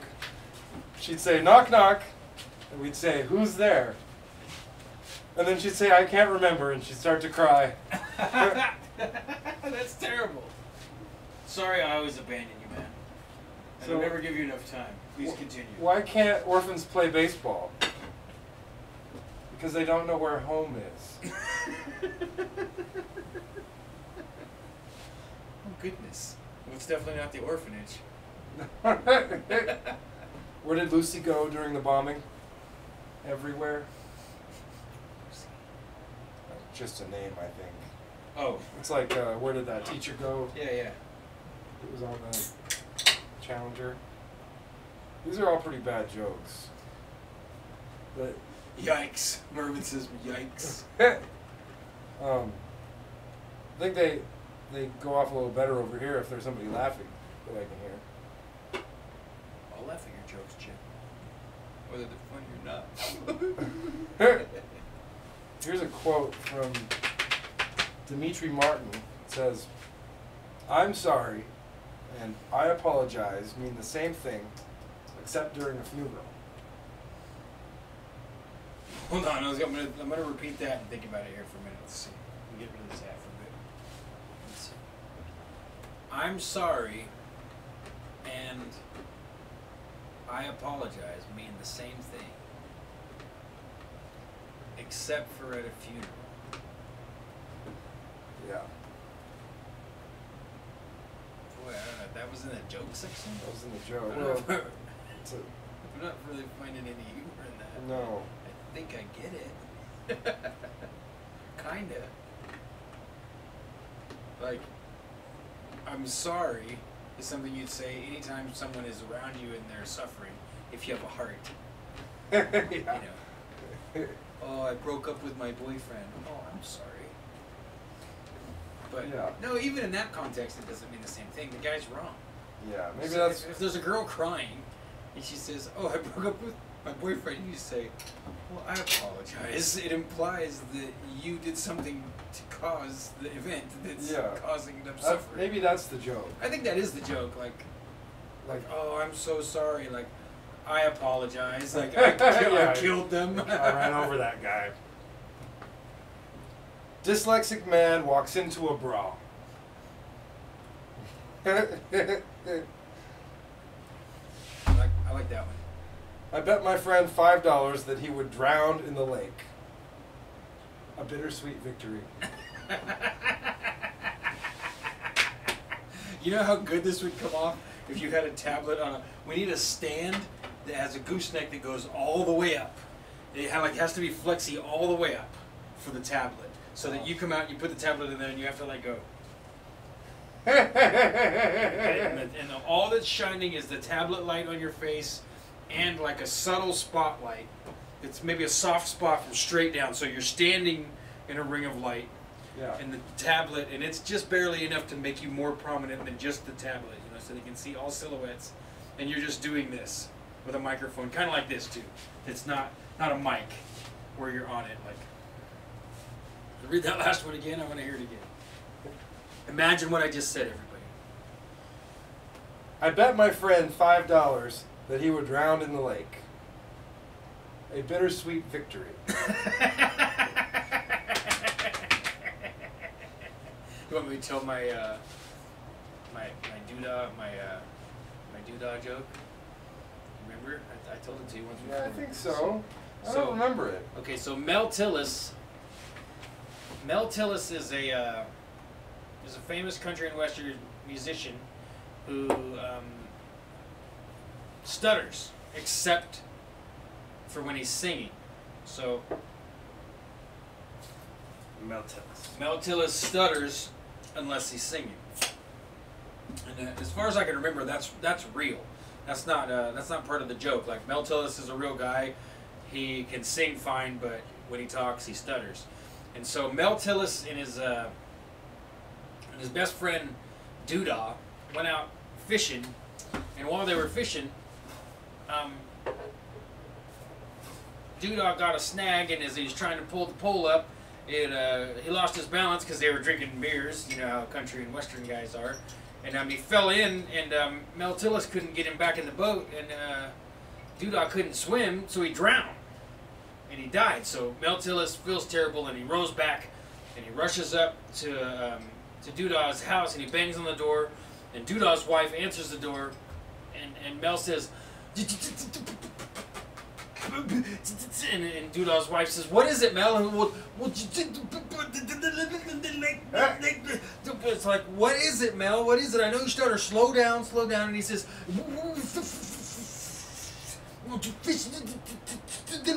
she says, all right, Mel, we all know you have a stutter. Like, just sing it to me, and I'll be able to hear you. And he says, okay,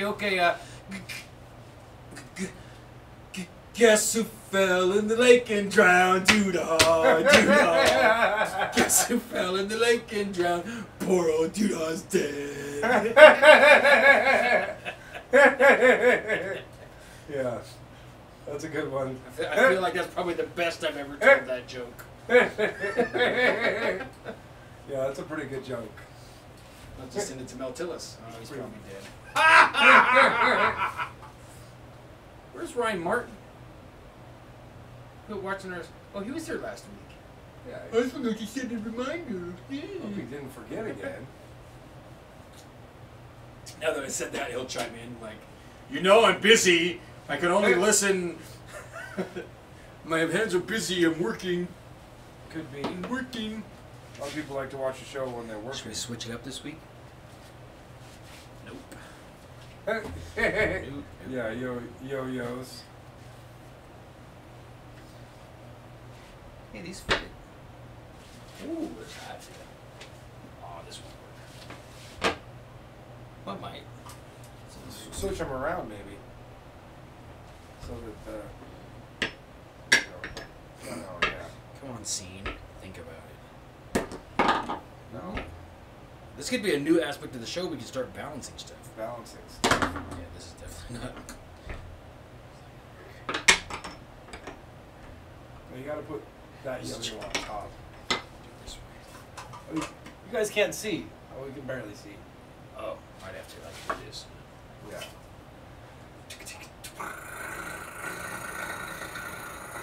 That's my drum roll. Because we use the string to make the yo-yo stop.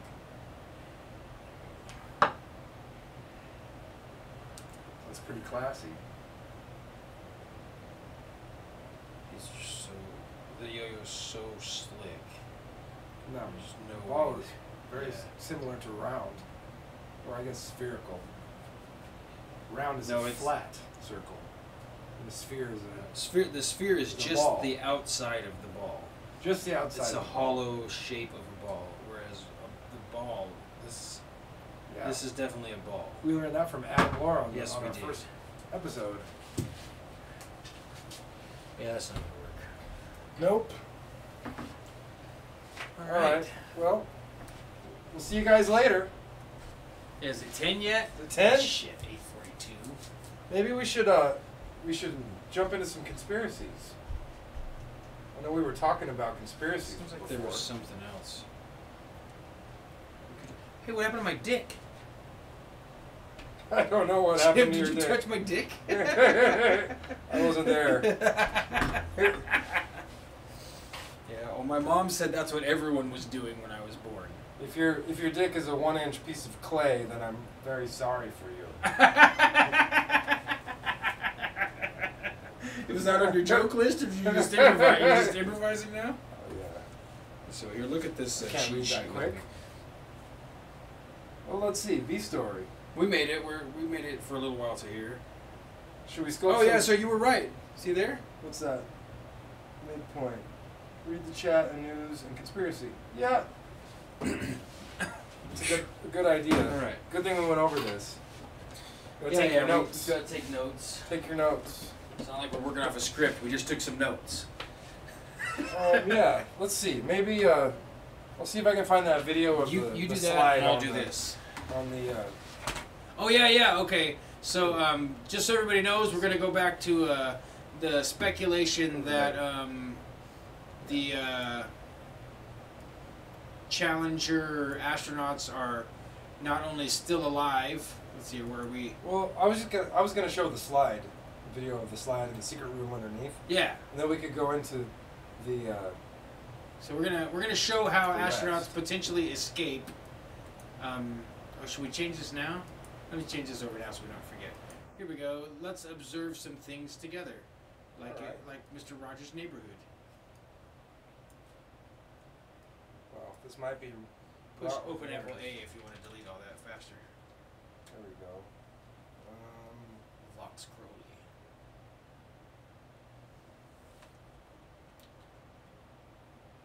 Slide NASA escape Over. shuttle.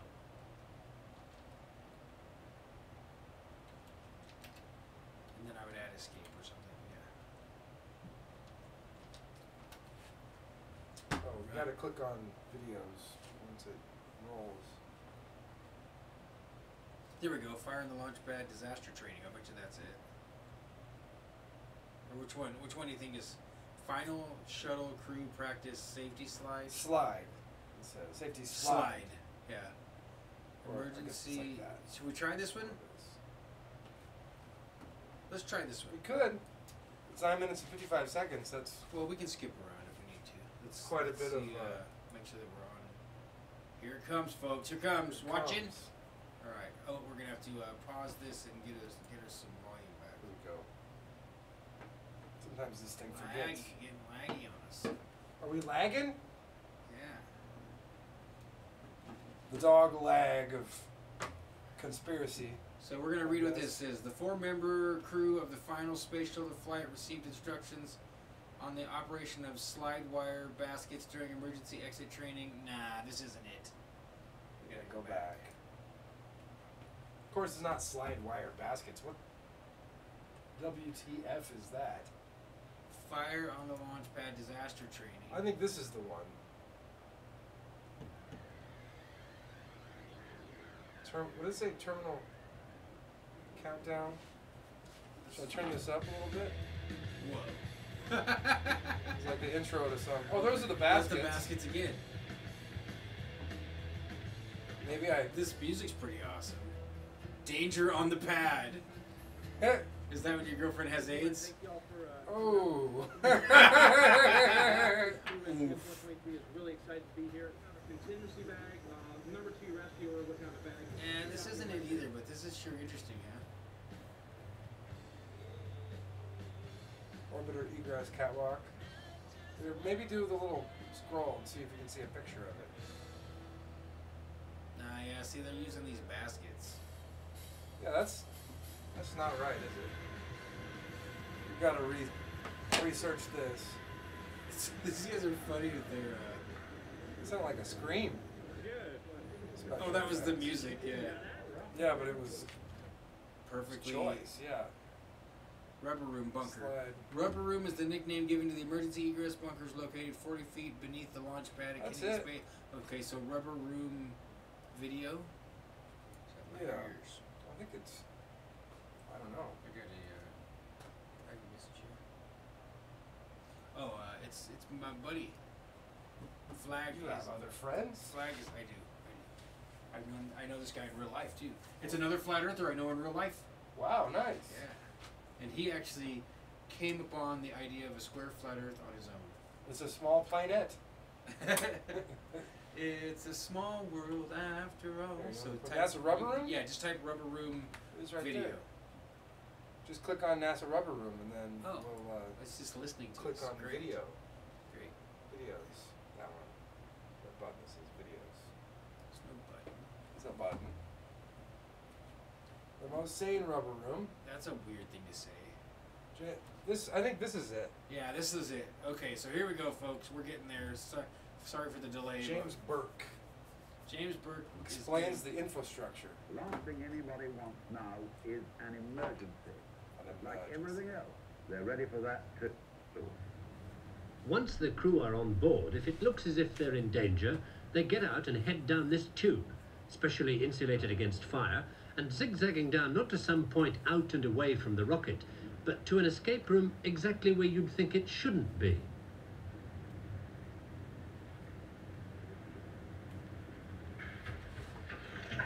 Yeah, that's it. 3.5 minutes after they get the warning in the capsule, the crew could be down here in the blast escape room via that 200-foot escape tube, 40 feet below the base of the rocket. They find themselves in a totally rubber room, walls and floors, and they head for safety through a 6-inch steel door. Once they're behind that door, it doesn't matter what comes down this tube behind them.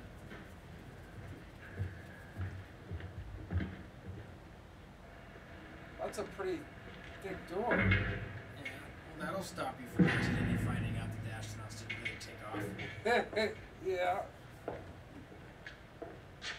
Is that recliner? On this side of that door, the rarely seen blast escape room itself.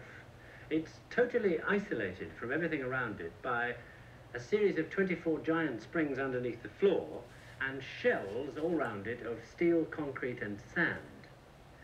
It contains enough food, water and air for 20 people for up to 24 hours, and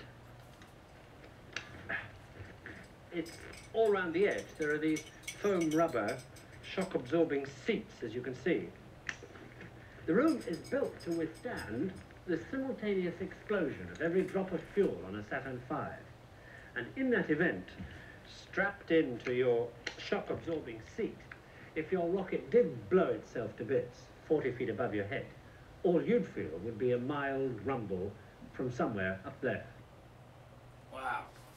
All right, so let's discuss that for just a second. Just cancel that. I almost tempted to watch it again and look for secret stuff.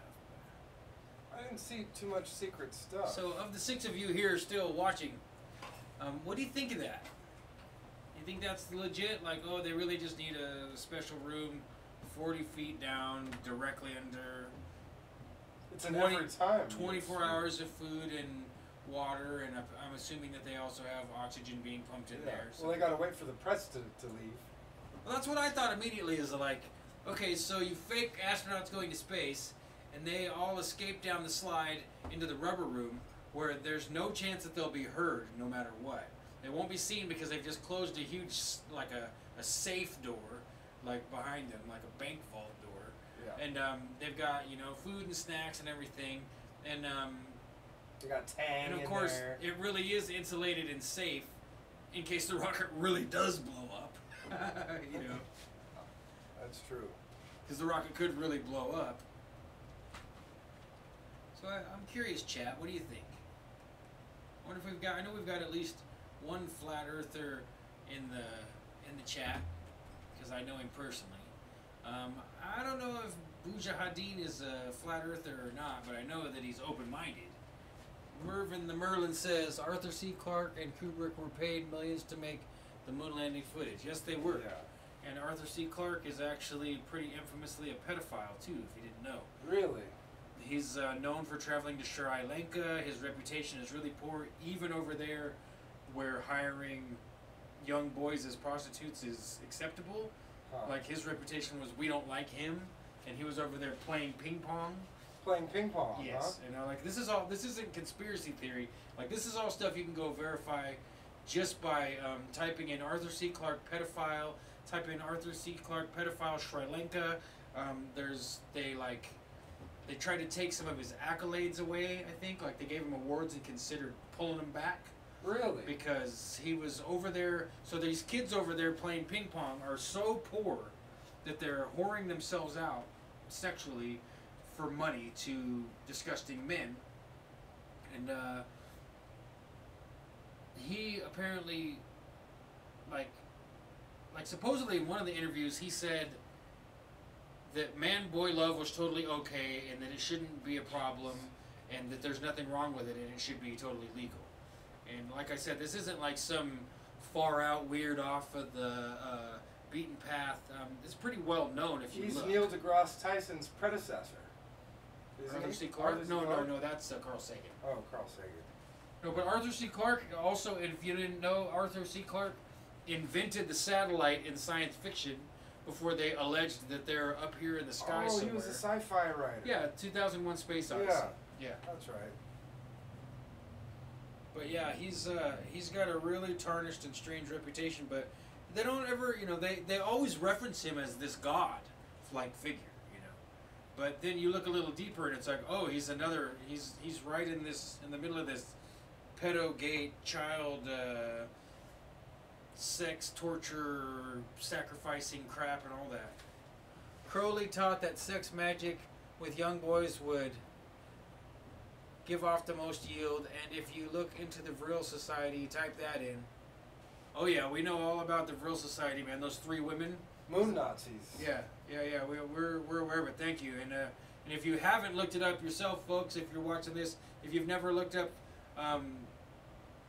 the Vril Society, it's definitely the Nazi Bell and the Antarctica experiments and the not astral projection. They call it something else. When you can travel and see the future. Remote viewing. I'm pretty sure Vril was they were doing the remote viewing, and yeah. Thanks for saying that, Mervyn the Merlin. It's also, that's definitely true about Crowley that the practice of ritual sex magic with children and the sacrifice of children, stealing their life force, potentially trapping their soul when you kill them, using their blood, etc., etc. All of this horrible, like Hollywood-esque black magic rituals that you imagine are only from stupid movies are actually all based in very real ancient occult ritual that still, as far as we can tell, are being carried out still today. That's why we promote and talk to and appreciate the work of Tracy Twyman. If you're really curious to know the depths of it, then her book, I just saw it sitting here. Her fiction book, Genuflect, covers it in detail. She fictionalized her ideas into this book to get a lot of the story in order, and the book that I recommend most often is her Baphomet book, which is like almost 700-page encyclopedic history of the Knights Templar, the Grail Mysteries, the Baphomet, John the Baptist, how it ties into everything, and it's brilliant. So,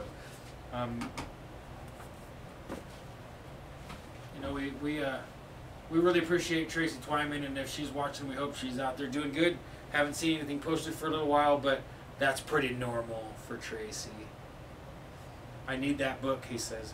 Yeah, you can get the it's available electronic now, version pretty cheap on Amazon, and I'm sure if it's back in print or something. Is it back? I know that they pulled it down for a minute, so I'm sure you can get a hard copy too. And if you have trouble, Mervyn, since we're in touch on Instagram, if you have trouble, let me know, because we're in personal contact with Tracy. So if you're not being able to get the book, we can always get it to you. We can make sure that you get it. So let's see. Bujahadeen says, I don't have a big problem with ballistically going to the moon. It's the landing, riding the golf cart, and chipping a few balls before achieving orbit and docking without a real computer part. Yeah. Yeah, it's such a sideshow once you kind of shake off the stars in your eyes part of it. To me, like all the stuff that they promote for the ISS, it's just like they're not really doing anything ever that I would consider to be valid or useful. I mean, just like we watch C-SPAN, like you might, if you're into politics, you might watch CNN and Fox News to get a balanced overview of whatever the press is saying is going on in politics. I used to do that if I didn't have anything on my MP3 player back in the day. I would listen to right-wing radio on AM and NPR on FM back and forth to try and understand, you know, everything that was going on. But if you really want to get down to the brass tacks of something going on in government and it's being broadcast, then you tune in and listen to C-SPAN. And very few times in my life I've ever done it. But, you know, if you know that they're getting ready to, say, shut down the government in the state of Washington because they can't agree on the budget, then you might tune in if you live in the state of Washington and listen to them filibuster each other and go on and on. And so to me, that's what real ISS footage, the International Space Station, sure, maybe sometimes they should do things like play with water and play with fire and, you know, like unwrap their Christmas presents or show you how they eat. They have so many stuffed animals in space. Yeah. It just boggles my mind. But the fact that they never show, like, really long-term, boring research being done, there's a lot of people that's what they would be most fascinated in. Yeah. Okay, we're not sure what about happens to seeds in space. Yeah, exactly. We're not sure about the properties of blank. And this is a 12-hour experiment where we're gonna go live and we're gonna show you how we're trying to work through this process and how difficult it is. There's lots of people that would be the main. They'd be obsessed. Like, oh, shut up, leave me alone. Yeah. It's more important than Breaking Bad. But instead, they're like, we're gonna blow bubbles of water and watch it float around in front of our faces. They don't do that stuff, and I think the reason is because it's all an act. They're not really up there. They're either in a vomit comet or they're on a green screen set, and they're not really. They're strapped into a harness on the long shots. Yeah. And well, it's so obvious they green screen it out, and now they're doing live augmented video production. There's a couple videos you can find on YouTube that they make a really convincing case. Like, you want to find some? We could, we could pop it up.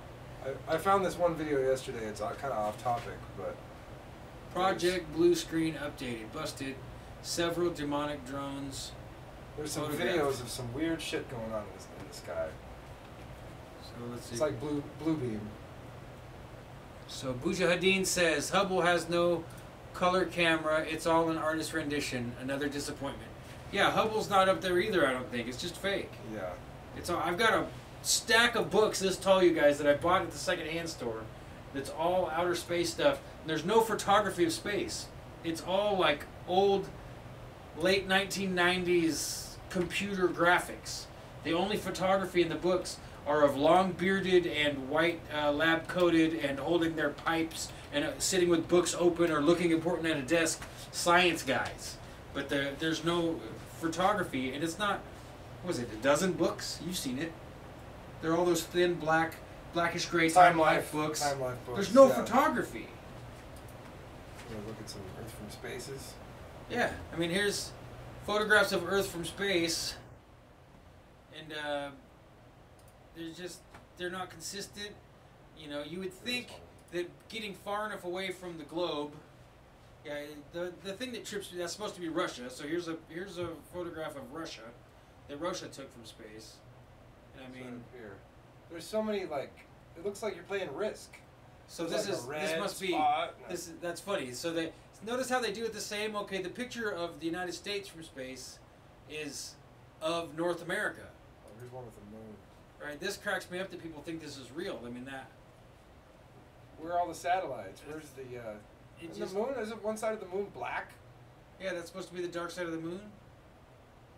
With all of the ranting and raving all these years about the dark side of the moon, you'd think that they would, they'd be freaking out and going over a lot of data about finally seeing it. Yeah. But there's a North America one. Yeah, I mean, it looks just like the Mercator map. It does look like a map. That's totally CGI. You know, it doesn't look real at all, and it looks like the Mercator map. You would think if we finally got far enough away from the continents that we would see terrific flaw and difference in what we imagined the edges of the continents to appear like from balloons and airplanes, as opposed to being up high enough. It's just like anything else, you know. I can't take a picture of something if there's a wall blocking me to the back because I'm too close to it. So if I finally can get far enough away, if I knock a hole in the wall, then I can get a real picture. And the thing is going to look different than if I try and take 60 composites and guess it together. Is Mexico as big as the eastern United States from the Mississippi over to the ocean? It is in the picture here. So I guess there's no way of knowing. Well, there is. We just don't have the money or the resources to do it. Yeah. Like, let's see. What's this one? Are there any unedited pictures of Earth from space? Yeah, I went on Quora and was looking at flat Earth stuff, and I was surprised that the debate is actually allowed to be pretty open over there. Do you know what Quora is? No, what is Quora? Quora is a... You gonna go over there and look? uh-oh. Are we dying here, Merlin?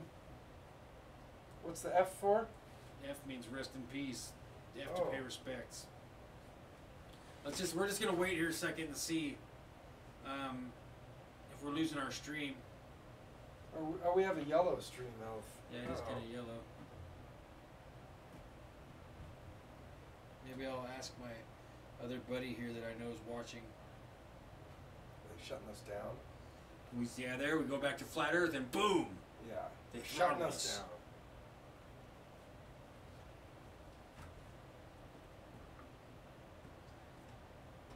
Hey, Failed let us stream. know if we're lagging, huh?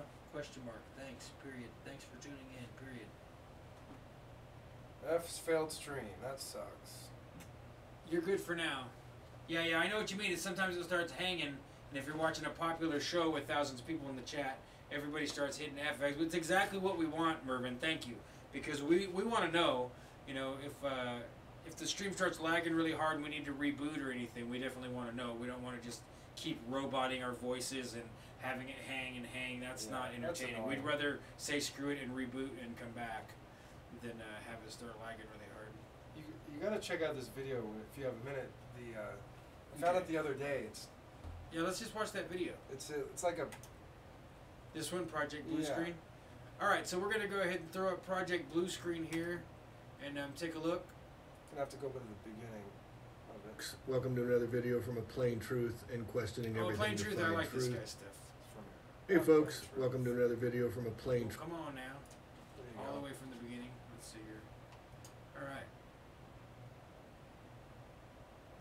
Hey folks, welcome to another video from A Plain Truth and questioning everything to find truth. Who is in our skies has opened up a big can of worms about the cloaking devices and whatnot used up in the sky with the demonic drones that are up there that appear to be everywhere and have been there for quite some time. He's been commenting in the comment section of the previous video, which went extensively into his work. I'm talking about Mr. Gautreaux, if I'm pronouncing it right, Sean. And he's showing how there's ships hidden behind clouds and these cloud-making devices. Now we have a video that just surfaced the other day from a flight from Greece. People took pictures of the camera, which we're going to show you in a little bit, which apparently shows one of these motherships. And it shows how it's vertical, how it's risen above the clouds. They're clearly stunned as to what they're seeing. They have no idea what it is they're seeing. But I believe this video is showing conclusively what Mr. Gautreaux's work has been showing us as well. And now we have live footage coming up here of this mothership that can be as big as 200 feet long. You tell me. But take a look at this, and if this isn't conclusive evidence, I don't really know what is. But it shows the ship going vertical or near vertical in the sky, which would be the cloud dispersing agents as they do it. So let's take a look at this video and leave the comments of what you think it is in the comment section.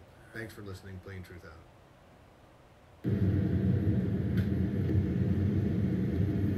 No, it's not. What is it? Carrie, what is that? What is that? Carrie, what is that? Whoa. Yeah. Holy crap. That moved so fast. That was like a whale breaching. Yeah.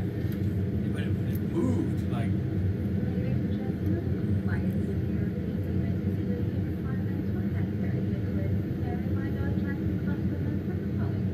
How thin it is.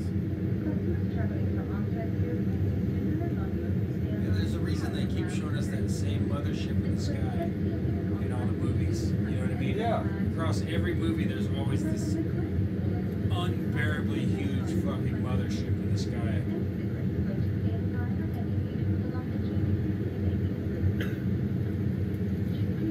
Isn't that strange? It's so weird. almost like a V of birds. See how it's not birds solid are never in the middle? that perfect. Oh no, I don't think it's birds. It's something else. What's it? What is it? Is the question. Where'd it go? It's still there, just super thin.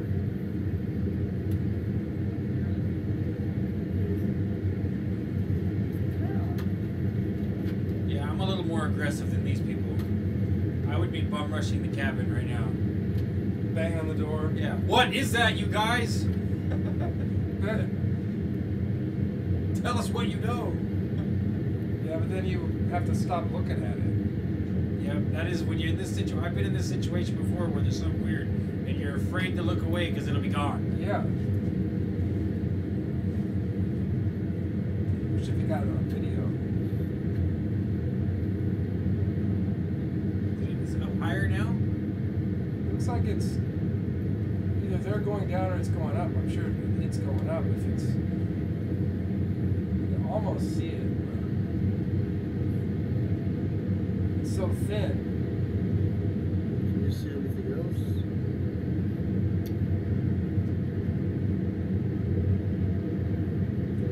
I wonder if it's some kind of drone.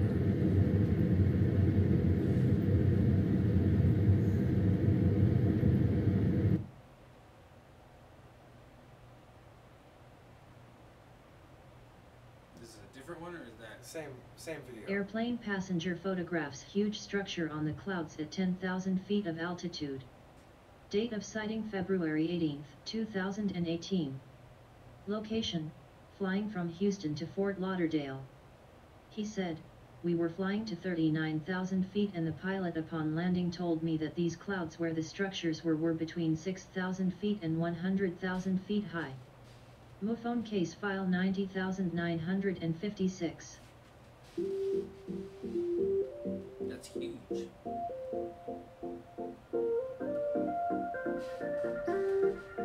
Music's kind of inappropriate for demonic drones.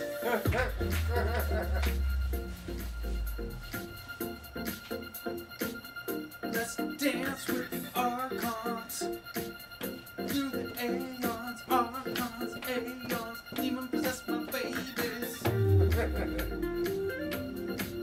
It's not funny. That's not funny. It's kind of funny.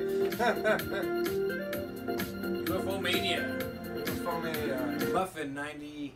5. Angel in Brazil.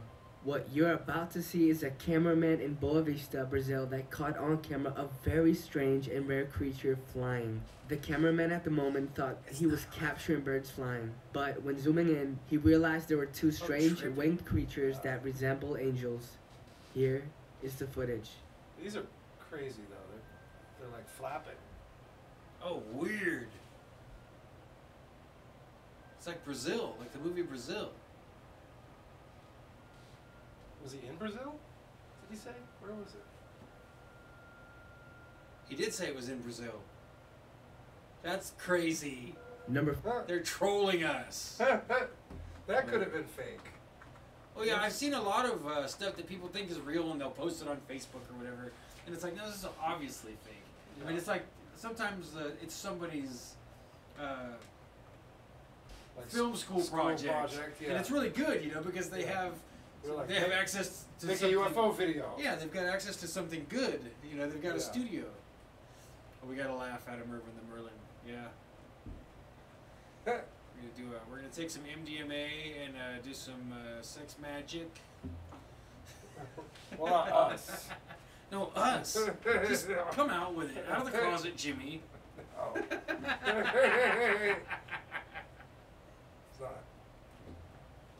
If we say we're gay, we mean old-fashioned happy. Old-fashioned happy. Well, let's do one more here. Let's do A Plain Truth is a pretty good channel. For those of you that don't know, we got 7 folks watching. Hi, everybody. You know, we are both people that believe that the Earth is flat because of the extensive research we've done into trying to prove the curve. And there's, as far as I can tell, no way to demonstrate curvature of the Earth. But we also believe that they, sometime around or at least I definitely believe, but we've discussed it extensively, that it looks like they brought the whole thing out around late 2015, and that it's a controlled opposition bring out. So all these people like Mark Sargent or Patricia Steer or Eric Dubay, all the people that you'll find, maybe even this guy at Plain Truth, we don't know. I know I've landed on his videos a lot. I've landed on his website quite a few times. Good stuff there, but that doesn't mean he's just like, okay, well, we can follow a Plain Truth. There's nobody out here that I can endorse or say, hey, I think that's the best guy to go to. I am in a private Facebook group that researches a square, flat Earth model based on comparing observations of the sky to scriptures in the book of Enoch. And if you start doing that and you start to see correlation and descriptions that are in the book of Enoch completely matching up with what's going on above our heads in the sky, to the point that if you're really consistent and try hard and study it, you can start to predict exactly what the moon especially is going to do next. But other than that, I would say, you know, that it's a controlled bring out. Actually, I mean, if you really want to get deep into it, type somebody like Mark Sargent or Patricia Steer. Those are two pretty big, famous flat earthers. If you type the word Metatron in with their name, you'll find that there's a huge corporation that they're very likely employed by that is, that's who's underwriting the whole flat earth movement. And that's why you see it on the regular news, like, this guy's going to test his own homemade rocket and see if the earth is flat or not. Like, that's stupid, That's you know. That's, Metatron? Yeah, Metatron. We could throw that up here. I'll look up Civilian X's video with the Metatron. And if you go to my channel where you're watching this right now, I have a playlist called Flat Earth Stuff, and it's got to be getting pretty big at this point. Don't suggest people leave our stream. No, don't. Well, I mean, we love it that you're here.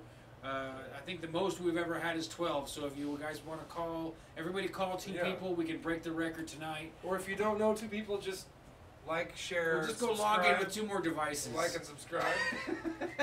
So I looked up Metatron, and I get some pretty cool. Well, I'm sure Metatron is the voice of, images. is the angel of the voice of God, and yeah, that's the. My thing's being kind of slow. See, I could do that. Why don't we just type Metatron? I was gonna go find that video. It's kind of long though. Oh, here, I'll just type it in. Metatron.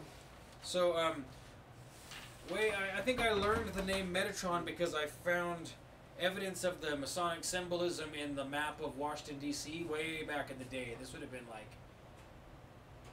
2002, 2003. And they were calling the Tree of Life, this symbol here. Let's make sure that you guys can still see us here. Yeah, so let me go to images. When you go to images for Metatron, you get this geometry, you know, and Metatron is the name of the angel who is the voice of God. And they call this shape Metatron's cube, or the Tree of Life. But if you change this to corporation,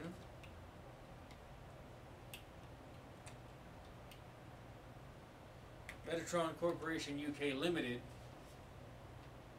So you can see here, there's their logo with the globe, of course. And let's read a little bit about Metatron Corporation UK Limited and see what they've got themselves into. Like, or maybe we should click news. Let's see what Metatron's doing in the news. So let's click this top link and just see. It says German securities clearance firm pulls plug on North American what? So what's the top link for Metatron Corporation? New Cannabis Ventures. German securities, this is the website, is New Cannabis Ventures. So this is a website following the newly legalized in the United States of America, in some states, marijuana market, it looks like. I'm speculating. I mean, that's probably a safe speculation. But so German securities clearance firm pulls plug on North American cannabis stocks. Okay, so German stock trading company is saying that it's not doing it no more. So Clearstream, Luxembourg-based central securities depository that provides the clearing for the German stock market. Okay, so this is a clearinghouse for the, so they're the ones that have to check whether or not a stock is legit or not.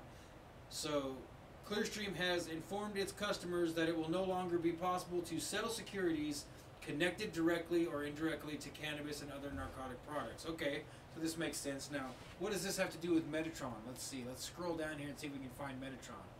So the company cited legal reasons for the change, shared a 4-page list. I'm sure that Metatron is just in the list. They're probably in the pot business, huh? Go all the way down here to M. No? You see it? Leviathan Cannabis Group. This is an interesting list, huh? Control F. Namaste. Med Relief. So there we go. Metatron Incorporated. Metatron Incorporated is apparently they may have. This is a huge company, so let's go back here and let's just do a quick. Hey. That's me. I talk back to the computer and the television. You got to. It's listening. Let's take UK. It's always listening, right? Let's take UK Limited off of here. And I kind of want to see if I can find their wiki. That's weird. Metatron on Facebook. That's weird. Well, let's just click their Metatron Inc. Apparently, MR and J is their trading. So let's see. MDMA and Dance with the Archons, the Firmament. Night, guys. Hey, take it easy. Mujahideen. Mujahideen. Good night. No, we don't want your notifications. No notifications. About us. The Beatles are on their homepage. That's interesting. Okay, so there's another video. Like I said, if you go to my Flat Earth playlist, there's a guy who's on Twitter and on YouTube. His name is Civilian X. And it's kind of a boring video as far as it's not super exciting, but he is showing you evidence that this company is underwriting the most popular flat earthers, that they're on their payroll, that they're part of their team, you know. Civilian X? Yeah, Civilian X is a good It's like an anon. He's awesome. You need to go follow him on Twitter if you haven't. I'll tag you. Metatron Incorporated is a corporate network of highly related, fast-growing, multi-sector businesses, so they're trying to keep their finger in everything, that transact through the internet and mobile devices. We harness the power of technology to make people's lives more productive and enjoyable in today's connected world. Metatron companies operate in the hottest business sectors, including online dating, credit card processing, next-generation relational database development. I'm curious to Google that. Next-gen relational. That's got to be AI dating. Yeah. Search engine advertising, optimization, and mobile device applications, including Flat Earth. Flat Earth, that's right. Metatron's strategy is simple and direct. We acquire and assimilate fast-growing companies in prime business sectors. So we acquire and assimilate. They're the Borg. Yeah. Resistance is futile. You will be assimilated. You will be assimilated. The collective strengths of Metatron's vast and razor-sharp network of businesses are intelligently leveraged. Again, intelligently leveraged. They're telling you right there, folks, that that's AI. They're not saying that we're thinking hard about it. It's like AI knuckle breakers. It's leveraged with intelligence. Kneecap ha ha ha. To operate with a powerful and lucrative competitive edge. All right. So they got ahead of the trend, and then invested in some flat Earth people, seeing that it was a hot topic. Unless they're ran or funded by intelligence communities. Well, that's what I think. It says right there. Says we're intelligently leveraged. Yeah, the intelligence companies leverage. Yeah, CIA is like, well, we can give you $600 million. Yeah. To start. And here's the key to the back door of all of our companies. If you can double that and give us half back, we can give you 3 times as much. They don't care about money. They've got all of our money. Yeah, it's right. It's crazy. Just crazy. Just crazy. So let's look for more Metatron in the news. This is kind of interesting right now. I forgot how we ended up on Metatron, but who cares? Here we are. Aren't these the platonic solids? Yeah. On the outside of the Metatron? Yes, they are. Everything ties in together. Yeah, Metatron's cube is something. That's what I want to put a similar design on my own custom Walla Walla guitar. On your booth? Oh, a custom Walla Walla guitar. That's I had that idea before the company was as big as it is now. Go check out Walla Walla Guitars if you're a musician. You will like it. It's beautiful. They are super lightweight, super high quality, super expensive, one of a kind electric guitars. We probably need one for the show. We do. I would say. We have to put it on the wall or in a special box. Oh, you put one here. I'm just gonna plug it in. Oh, I mean, yeah. I mean, stored in a box. Yeah, yeah. Put And then, hang it like, up. Well, I thought we bought hangers. Make a real big deal about it when we pull it out and play it. Yeah. I know the guy that might be able to help us with that. That would be cool. So advertisement. So last time we had Metatron Corporation London Limited or something like that. So now the results are different. There's 435 results in the news for Metatron Corporation, and the top one this time: signs deal with lifestyle company and update on. Let's see what they got their finger in. Well, this is from 2017. Interesting. There's no current news about Metatron Corporation. They've gone under the radar. Why is that, Metatron? Look at that. There, it's got a cube as its symbol. I wonder if the Israeli company Black Cube is involved. I'm sure they are. This is a.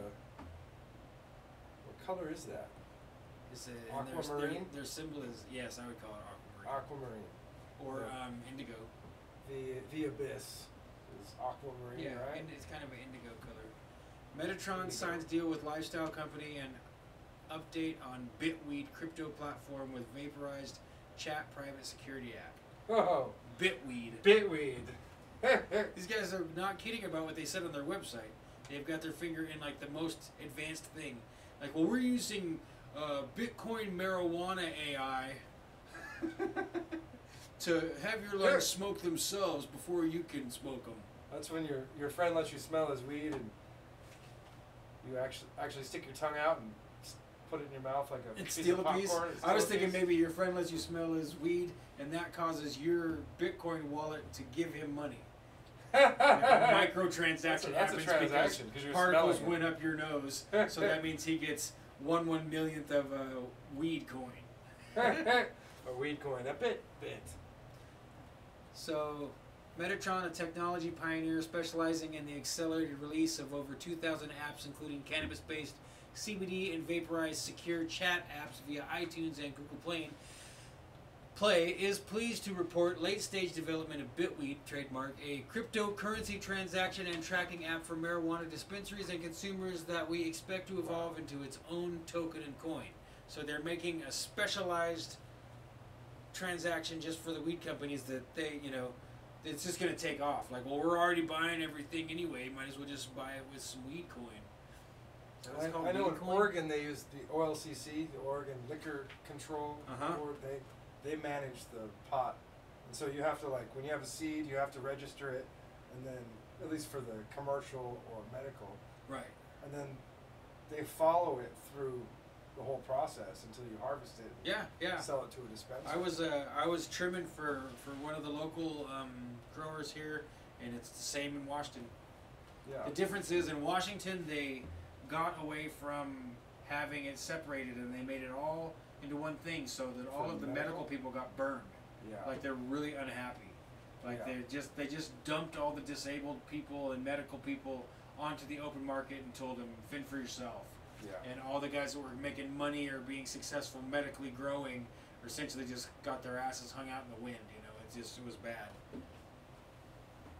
Metatron will integrate this platform into existing brands like Cannabinoids and the vaporized app. Cannabinoids. That's a weird. Cannabinoids. Because it looks like cannabinoids. That's weird. Cannabinoids. Cannabinoids. It's like. All right, let's go back. I'm really surprised that there's no news. How could there be no news for Metatron? What happens if you just type Metatron?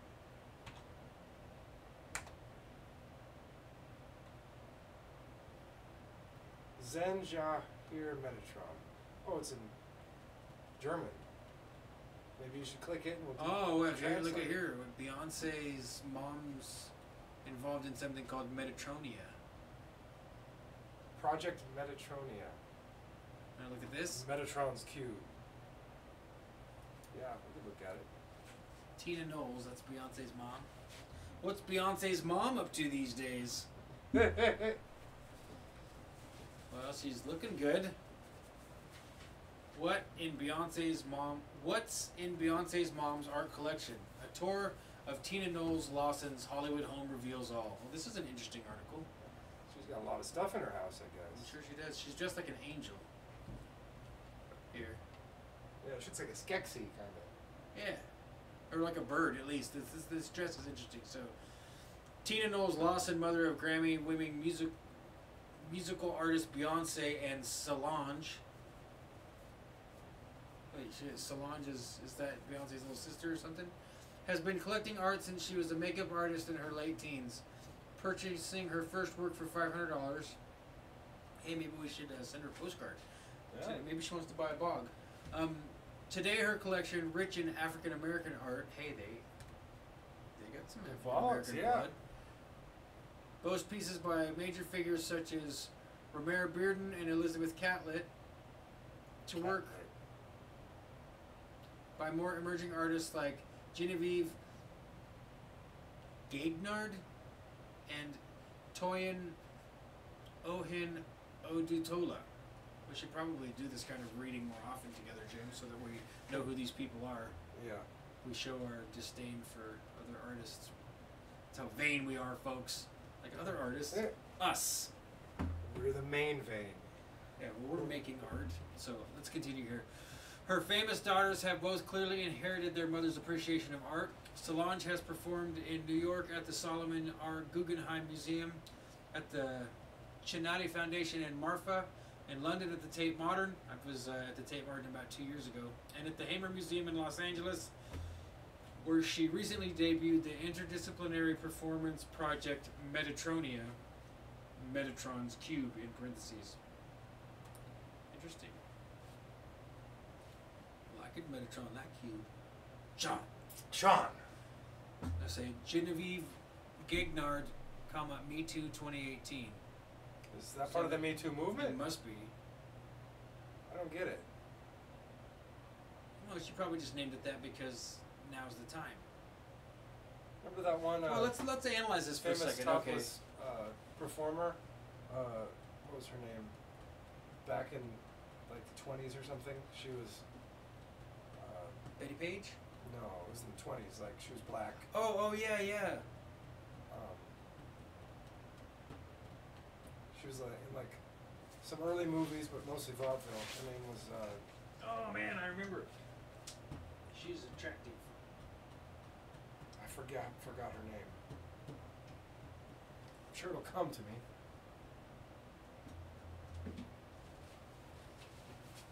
Okay, we'll use that. So let's continue with at least review this. Maybe not go all the way down. It looks like a long article, but I'm definitely curious. Oh wait. Luckily says, ha ha ha ha ha, Brazil and Brazil. Brazil and Brazil. Brazil and Brazil. You ever had a Brazilian? Only in Brazil, as they say. What did Brazil do as the Brazilians? What? I hear that costs Brazilians of dollars. Brazilians of dollars. So, Beyonce's foray into the art world. Come on, scene, read it out. Beyonce's forays into the art world have been even more high profile, visiting and taking photos at the Louvre with husband Jay-Z, and then returning to shoot the music video of the debut single Ape Shit from their surprising joint album Everything Is Love. The video notably highlights depictions of African Americans in the Louvre collection, in essence staking a claim for the black community in the hallowed halls of Western culture. With Josephine Baker? Okay, that sounds right. I'm going to look it up, make sure. We could throw her up here next. Yeah, so this article definitely has a, this is definitely featuring African-American, modern African-American art and referencing long-standing African-American art. So, I think it was important to my mother to surround us with positive, powerful, strong images of African and African-American art so that we could reflect and see ourselves in them, Beyonce told the New York Times last year. That appreciation is already being passed down to the younger generation, with Blue Ivy Carter placing a winning $10,000 bid for a painting at the Wearable Art Gala in Los Angeles back in March. Beyonce and Jay-Z's daughter. That's who Blue Ivy is? Yeah. Okay. Thank Blue you, I didn't Ivy know It's a very interesting name. Speaking to Vanity Fair, Lawson confirmed that she made a conscious effort to do so, saying, "When my kids were growing up, it was really important to me that they saw images of African Americans." That's a beautiful picture. Wow, it's on her head. Yeah, that's beautiful. Like, what are those? Are those outhouses in front of her, or like? Well, that's she's at the portals? slave. She's like at the slave quarters or something. Oh, right? they're little It's- houses. See the washboard? One of them's got a cauldron in front of it. Is that like a voodoo? Yeah, this one implies like cooking and washing, and so what And is it? gourds? It's all of pretty them. cool. Okay, so this is her imagining a better home. Is this a black hole sun? Sure looks like the Black Sun, huh? This is a beautiful picture. It's got a dipper in it. Is that the Big Dipper or the Little Dipper? Which one pours into the other one?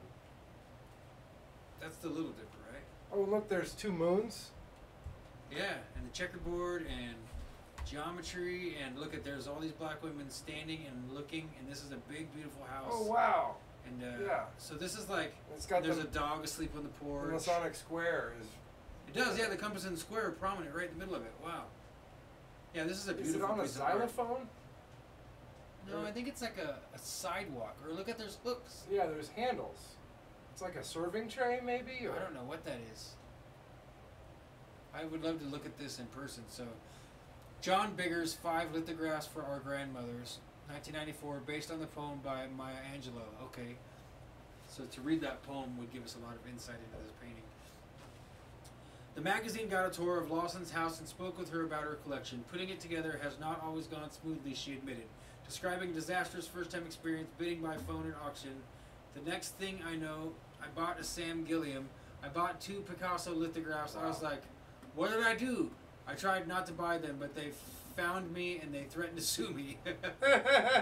Other names in Lawson's holdings include Henry Oswald Tanner, Hale Woodruff, Charles Olson, Kenyatta,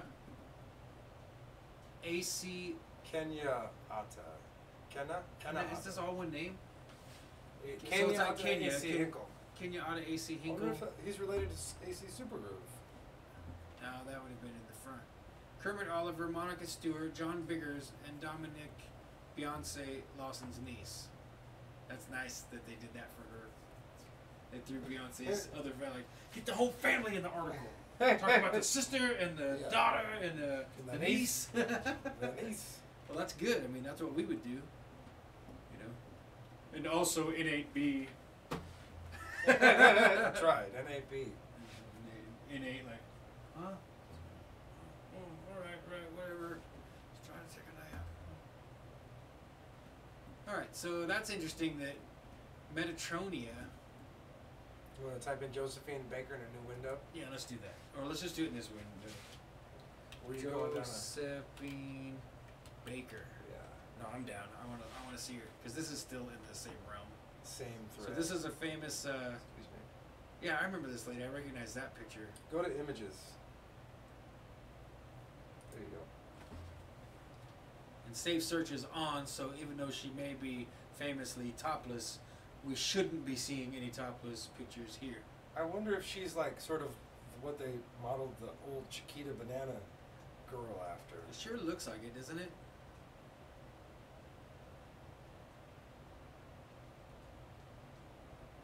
Yeah, she was a pretty famous performer. Yeah. This picture makes me think of those awesome videos of black folks from this era dancing, and like they're like rubber bands interacting with each other. They're like going between each other's legs and spinning around the head. And like, have you seen it? You know what I'm talking about? You never seen it? Let's see if I can find it. It's so amazing. What kind of dancing was it? Like 20s. We should check out Black couples dancing, crazy. I don't know what else. Harlem or the Apollo Theater. This should do it. Look at it here, Corey. Why am I getting white people? Just kidding. Got the hiccups. Let's see. This might be it. Let's see how this. 1914. That's pretty far back. This is dancing in a dance hall.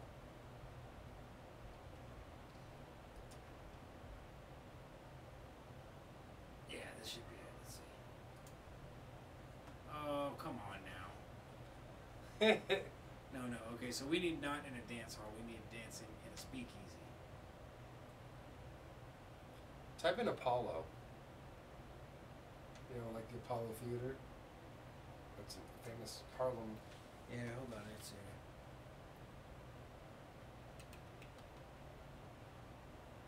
let's instead of saying black, probably African American's gonna get us better results.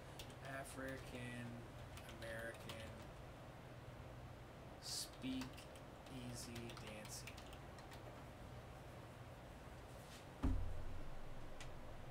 Well, I You gotta click on that showing our results for African American. Oh, yeah, that one. Bit too many R's.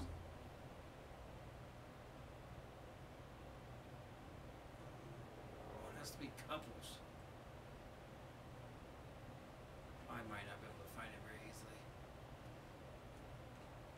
Or 20s, 1920s Apollo dancing, Apollo Theater.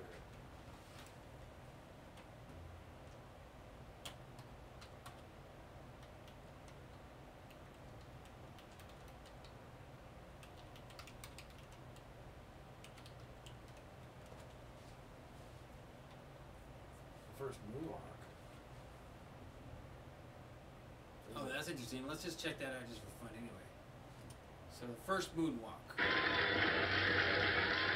And now, ladies and gentlemen, I'd like to introduce to you at this time one of the finest dancers that you've ever seen. Now, to stand here and make a long, long speech about him would really be keeping you away from a great treat. What? With as many Broadway appearances in nightclubs and theaters throughout the country, I bet you've seen him before. If you haven't, you're in for a great treat right now. Freddie, open the curtains, and let's bring on Bill Bailey. Show us, Bill. It's already cringy. Just, it seems so token.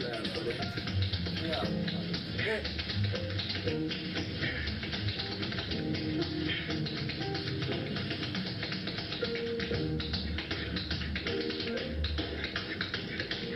Here's what Bojangles calls tipping down Main Street.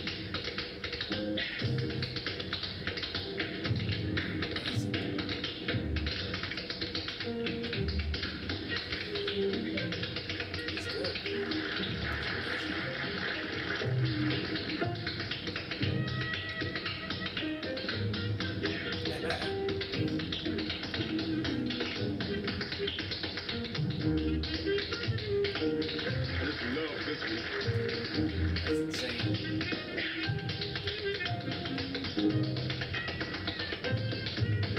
Sometimes I can feel it. That's one of my girls I can see. That's one of the girl legs. Lord, what's that now?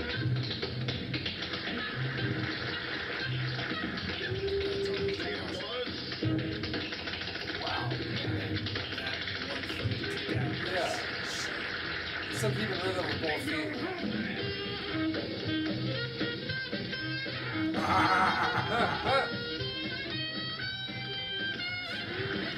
There it is. Yeah. He's gonna moonwalk right off the stage. That was awesome. So I'm gonna try one more search here. How about black couple acrobatic dancing 1920s? That's it. How's that? How's it popping? Well, that's in the 40s. Yeah, that might still be it though. Let's just try this one and see. Jazz dance. Hills are popping. Hills are popping. Whitey's Lindy Poppers.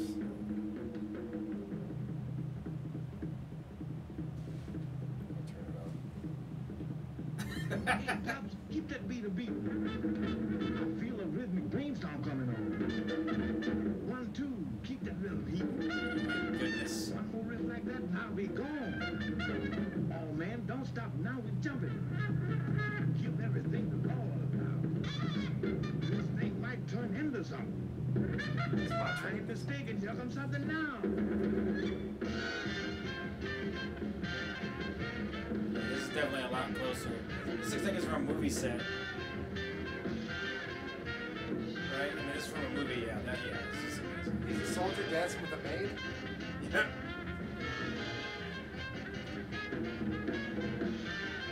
Wow.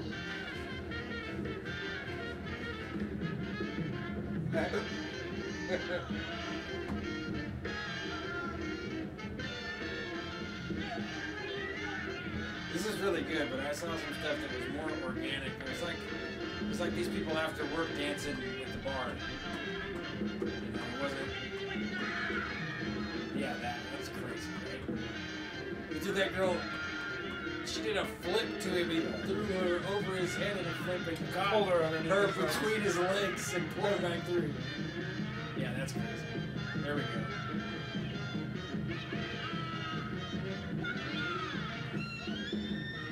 Hey, luckily, if you're still watching, I think we should get to work on some of this.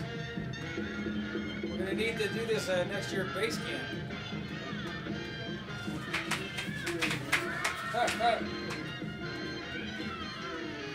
Got your dancing flip-flops on, I see.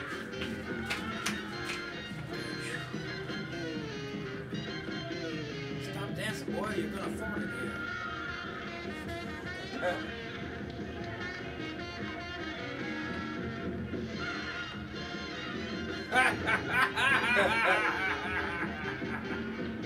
It's like a fight.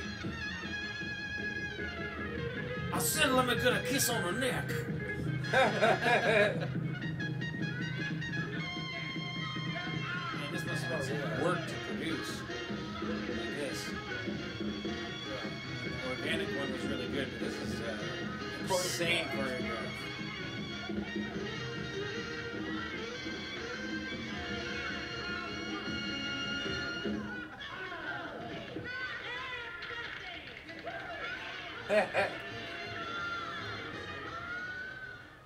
Luckily says no. She says, ha ha ha ha, no!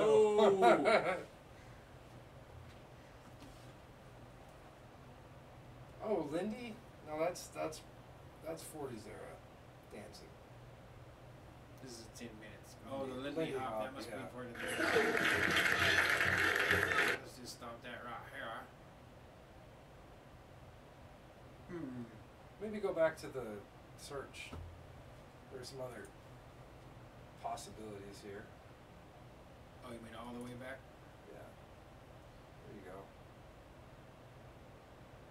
This is only 16 seconds. Let's see. Oh, this is from a movie too.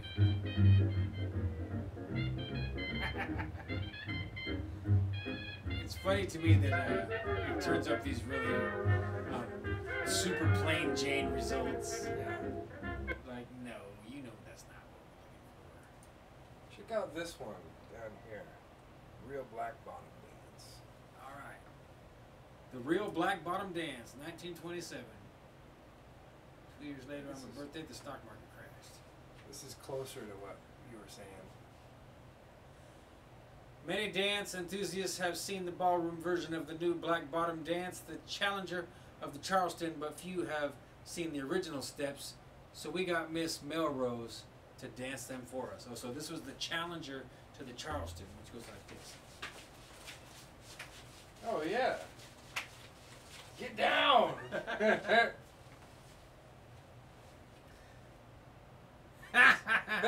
I could see why these dances were controversial. Yeah. This is actually, that's a hard dance move what she's doing. It looks goofy, but it's not. It's hard. I can do that part. But that other thing, if she... Oh, it's a pretty good It's dance. a long dance, too. I figured she'd go back. This is a long dance. This is not too much different than the electric slide. There we go. It's a pretty good dance. Black bottom dance is what I'm doing, huh? We need to remix this video with some good music. Yeah, this is picture show. The very Yeah. picture show-esque. The Real Black Bottom Dance. How long was this one? She's kind of a Rubenesque girl, too. Oh, she's not real Rubenesque. A Rubenesque girl doing a black bottom dance on picture show. On picture show.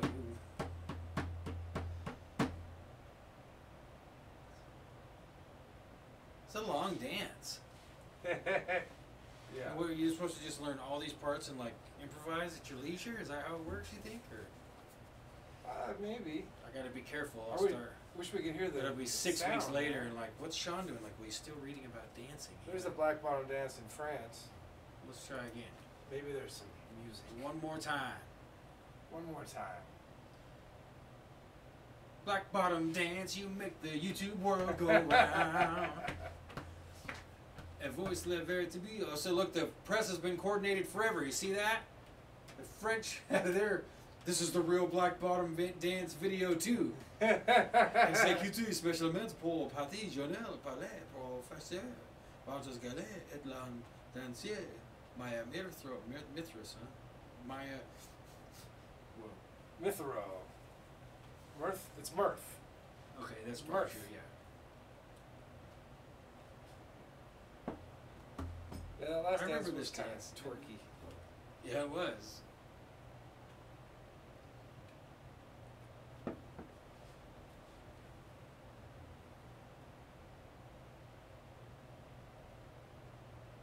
This doesn't look anything like what that other girl was doing.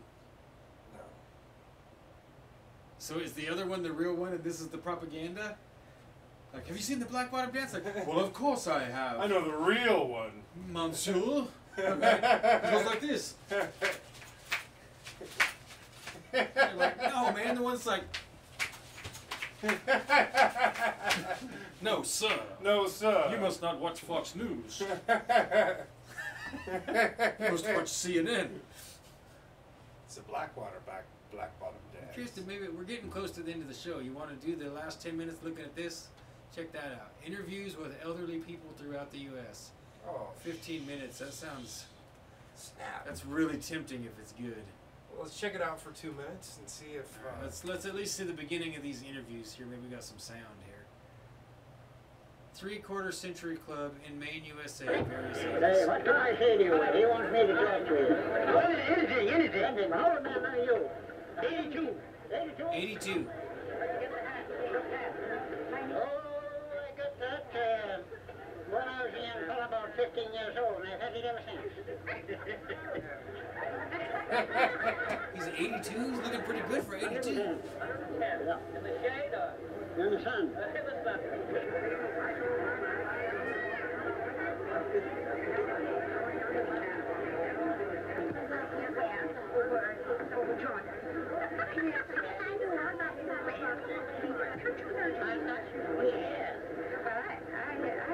I do want to hear from him. And he's all smashed up. Yes, sir.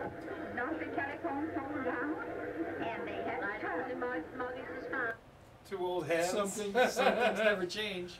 Got them all smashed up. Octogenarian club organized in Florida. Octogenarian Members club. today, 80 years 70 old, members right? that are from 80 to 95 years of age. I am 84 myself. Oh, Ryan Martin. In Hey, Ryan. 1861, I enlisted in the War of the Rebellion at Warsaw in Benton County, Missouri, under Colonel O'Kane, then a captain. We went to Cold Camp, fought the Dutch, and cleaned them out completely. Wow. Lost only 7 of our men with more than 250 of the Dutch killed. No prisoners were taken on either side. From there, we went to Springfield, Missouri, where we had the Battle of Wilson Creek, where General Lyon was killed on the 10th of August. The bravest man I ever saw was General Lyon. After he was completely surrounded and pulled off his horse, he picked up rocks and fought with thousands of men around him. He struck Will Morgan in the face with a rock, and John Morgan shot him with an old-fashioned horse pistol, killing him. Interesting. How old are you? I'm 94. 94. Pretty good age. These guys look great for their age. Kid? Dear Mr. Yeah. Now you ask me how That old guy's I am. 94? Now, how old are you? 84. 84. You was in the same war. On the same general. On the same general, General Price. That's good. Fine old man, too. No McDonald's back there. Good man. No, Good exactly. Man. Yes, he was, and we was there They've got their faculties. stayed. Yeah. We didn't enlist for a month or a year, but we enlisted for the war. As long as we lived, or as long as the war lasted. That's right. Having a good time here today? Fine, we're having a good time. Enjoying ourselves very much. And had a good dinner, too. This is interesting. I think I'm gonna try and add this to one of my playlists here.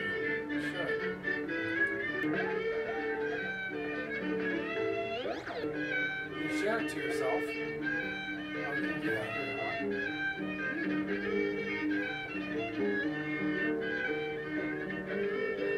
Dreamy Future Plans is a good place for me.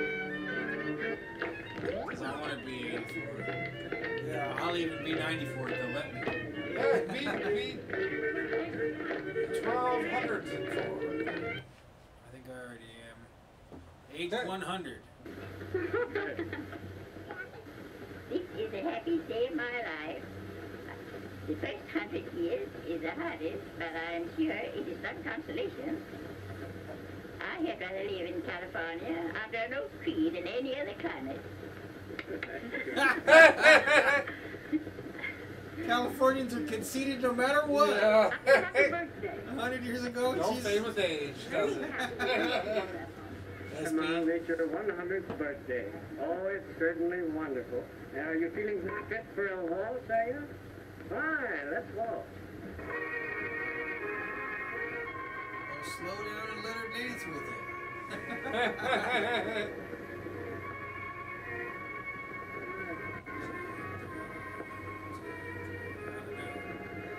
He's going fast. Maybe he's trying to hurry and dance with her before she dies. That's smart. She went like this, like, oh god. Yeah. 100 years and I still can't find a dance partner. Broadway is the most remarkable and picturesque street in the world. I have known Broadway for over 50 years. I was a youngster employed in the office of a new illustrated Tribune paper. It was a sensation. Pictures of events of the day were printed at least 2 days after they happened. Nowadays, the illustrated papers print news sometimes a day before they occur. In those days, the theaters were located down Broadway in the neighborhood of Broome Street and Canal Street and Houston Street. Later on, the famous Wallach Theater was established at 13th Street and Broadway. Now, one of the greatest developments in the history of Broadway is this famous newsreel theater. Here, the audible events of the day and all the remarkable occurrences of the world are pictured for the education and the amusement of the entire community. It is a most remarkable, comprehensive, and intelligent achievement, the final outcome in the history of moving pictures. And so, in connection with this, I hope, ladies and gentlemen, you have seen me and you have also heard me. Did he say that the news was printed the day before it happens in his day?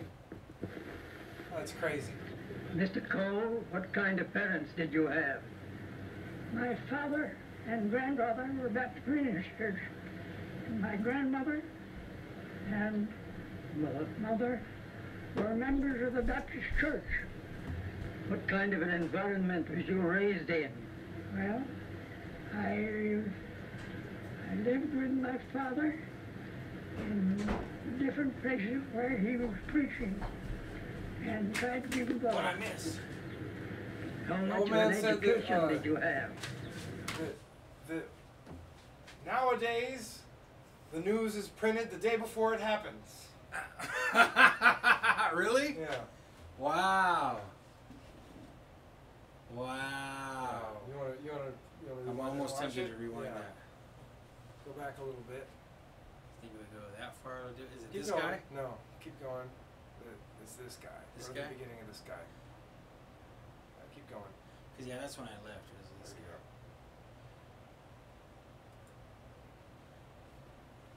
Did you go to the beginning? Maybe you should I was go to trying to the go a little bit more.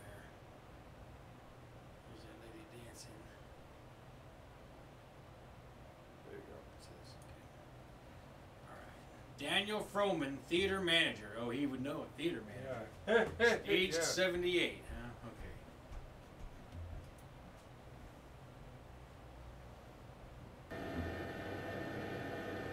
Okay. Looking good, Daniel. Broadway is the most remarkable and picturesque street in the world.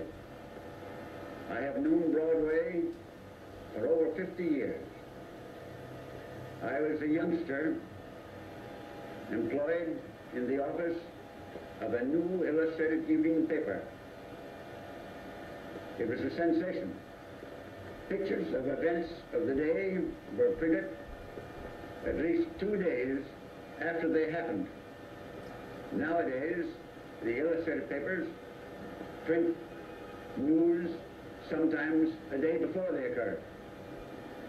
In those days, the theaters were located down Broadway in the neighborhood of Broome Street and Canal Street and Houston Street. Later on, the famous Wallach Theater was established at 13th Street and Broadway. Now, one of the greatest developments in the history of Broadway is this famous newsreel theater. Here, the audible events of the day and all the remarkable occurrences of the world are pictured for the education and the amusement of the entire community.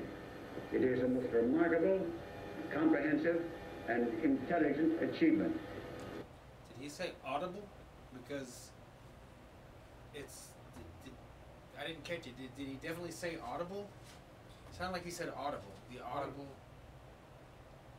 Like maybe because sound was a newer thing, right? I mean, they had moving pictures with music, but not with the sound. So, I don't know. Let's just keep listening. This is interesting. The final outcome in the history of moving pictures. And so, in connection with this, I hope, ladies and gentlemen, you have seen me and you have also heard me. Yep, and also heard me. They were showing off the technology right there. The audible. The audible. Oh, I get it.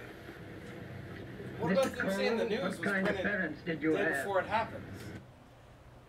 And he wasn't joking. Was he? So he must be talking about the fact that, because he's referencing it to Broadway. So maybe he's talking about the fact that an event is so big that they're staging it up, they know what's going to happen, so they'll even publish so they're promoting.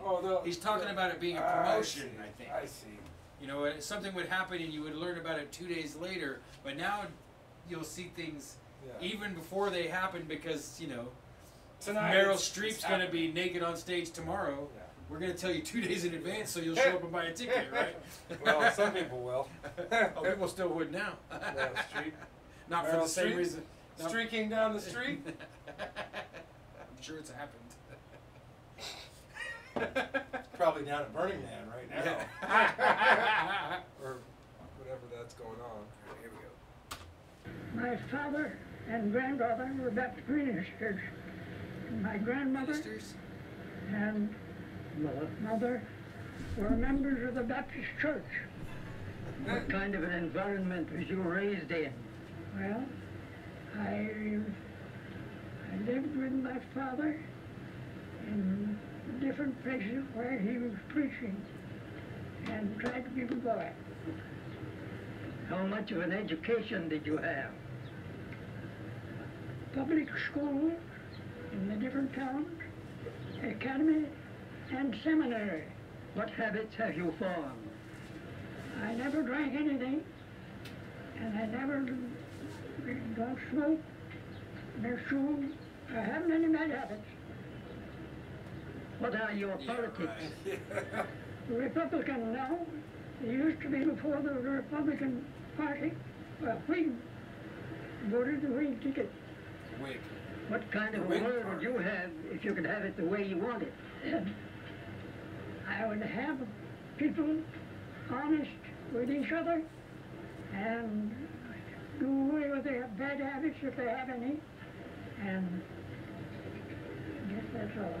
What is your outlook for the future? I don't worry about the future.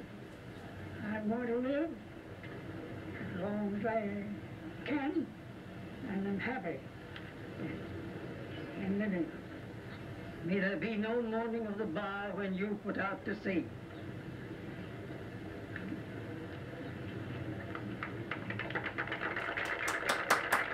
Rise, my soul. Rise. Yes, I like that arrangement. That's very, You take the platform now. very much us. Organically picture show. Yeah. Yeah. Hello, folks. Are you feeling good this morning? Hope you do. I'm trying to get on my feet again. Feel pretty good. Thankful it's as well as it is. Otherwise, I'm pleased to see you. I don't know where you come from, but I give you all the welcome I've got to offer you. Yeah. And I want to tell you that I'm living on the same ground that I've lived on for 75 long years when I come here as an 18-year-old bride. Wow. I went to Washington 50 years and a little more ago. I saw all the people around there and been with the presidents. And I learned a great many things up there that I didn't know before.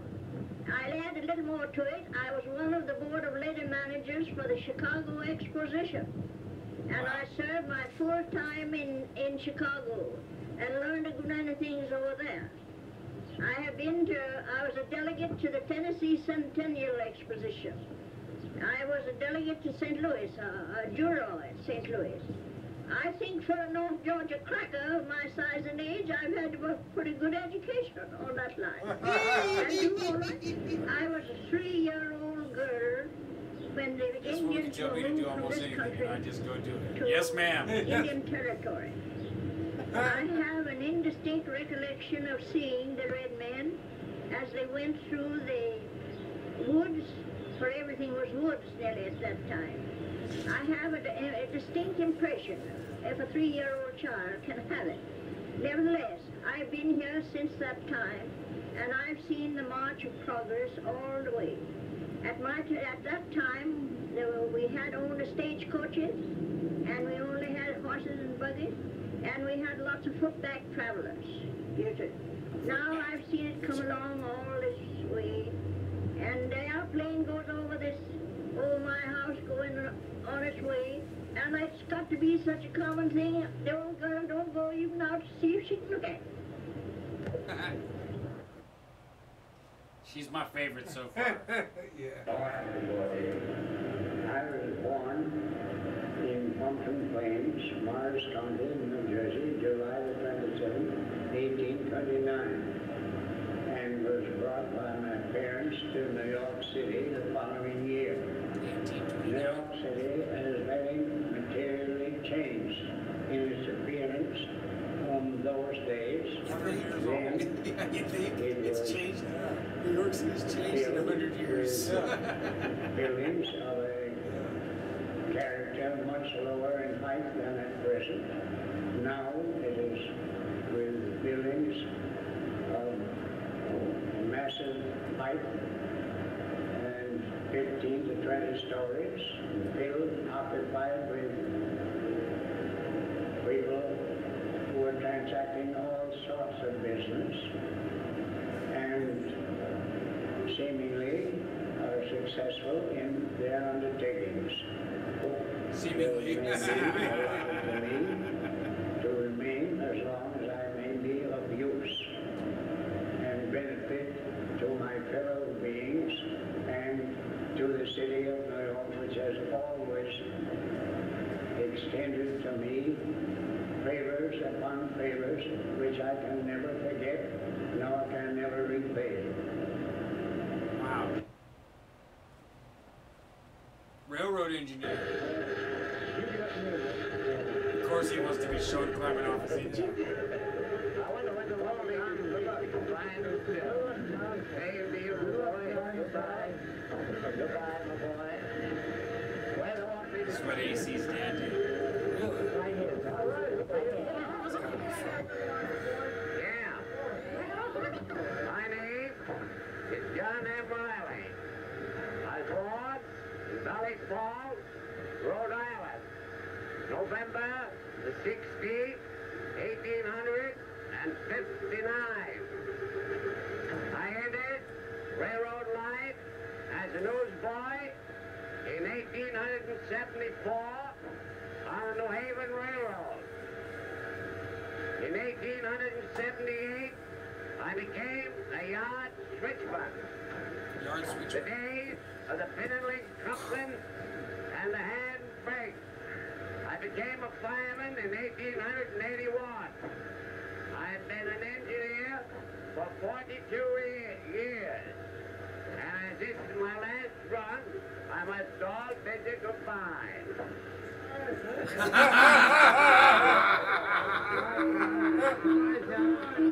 That was real joy in his face. I did my last run, so I guess this is goodbye. He's got those glasses I'm looking at. Yeah. Oh yeah, you're gonna get something like that? Well, I mean, not like that. But, you know, the ones I was showing you, goggles, because he's wearing, those were eyeglasses. You should wear them on the show. I will. That way they don't fall off. Good. Get a basketball and pretend like you're a Laker. I got a basketball, dude! Yeah, hey.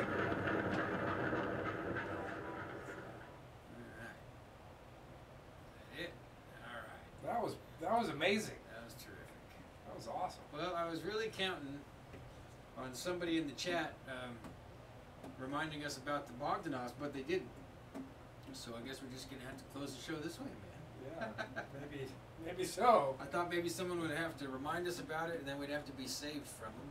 But I think we've gotten ourselves clear of them. Maybe we should be very tentative about going back to Bogville. There's a fog in Bogville that could get you down. Got kicked by a dog down in the foggy bog of Bogville. It was 100 years ago today that I created these incomplete pieces of art when I still had a body of flesh and not a robotic body like you see me in now. Yeah.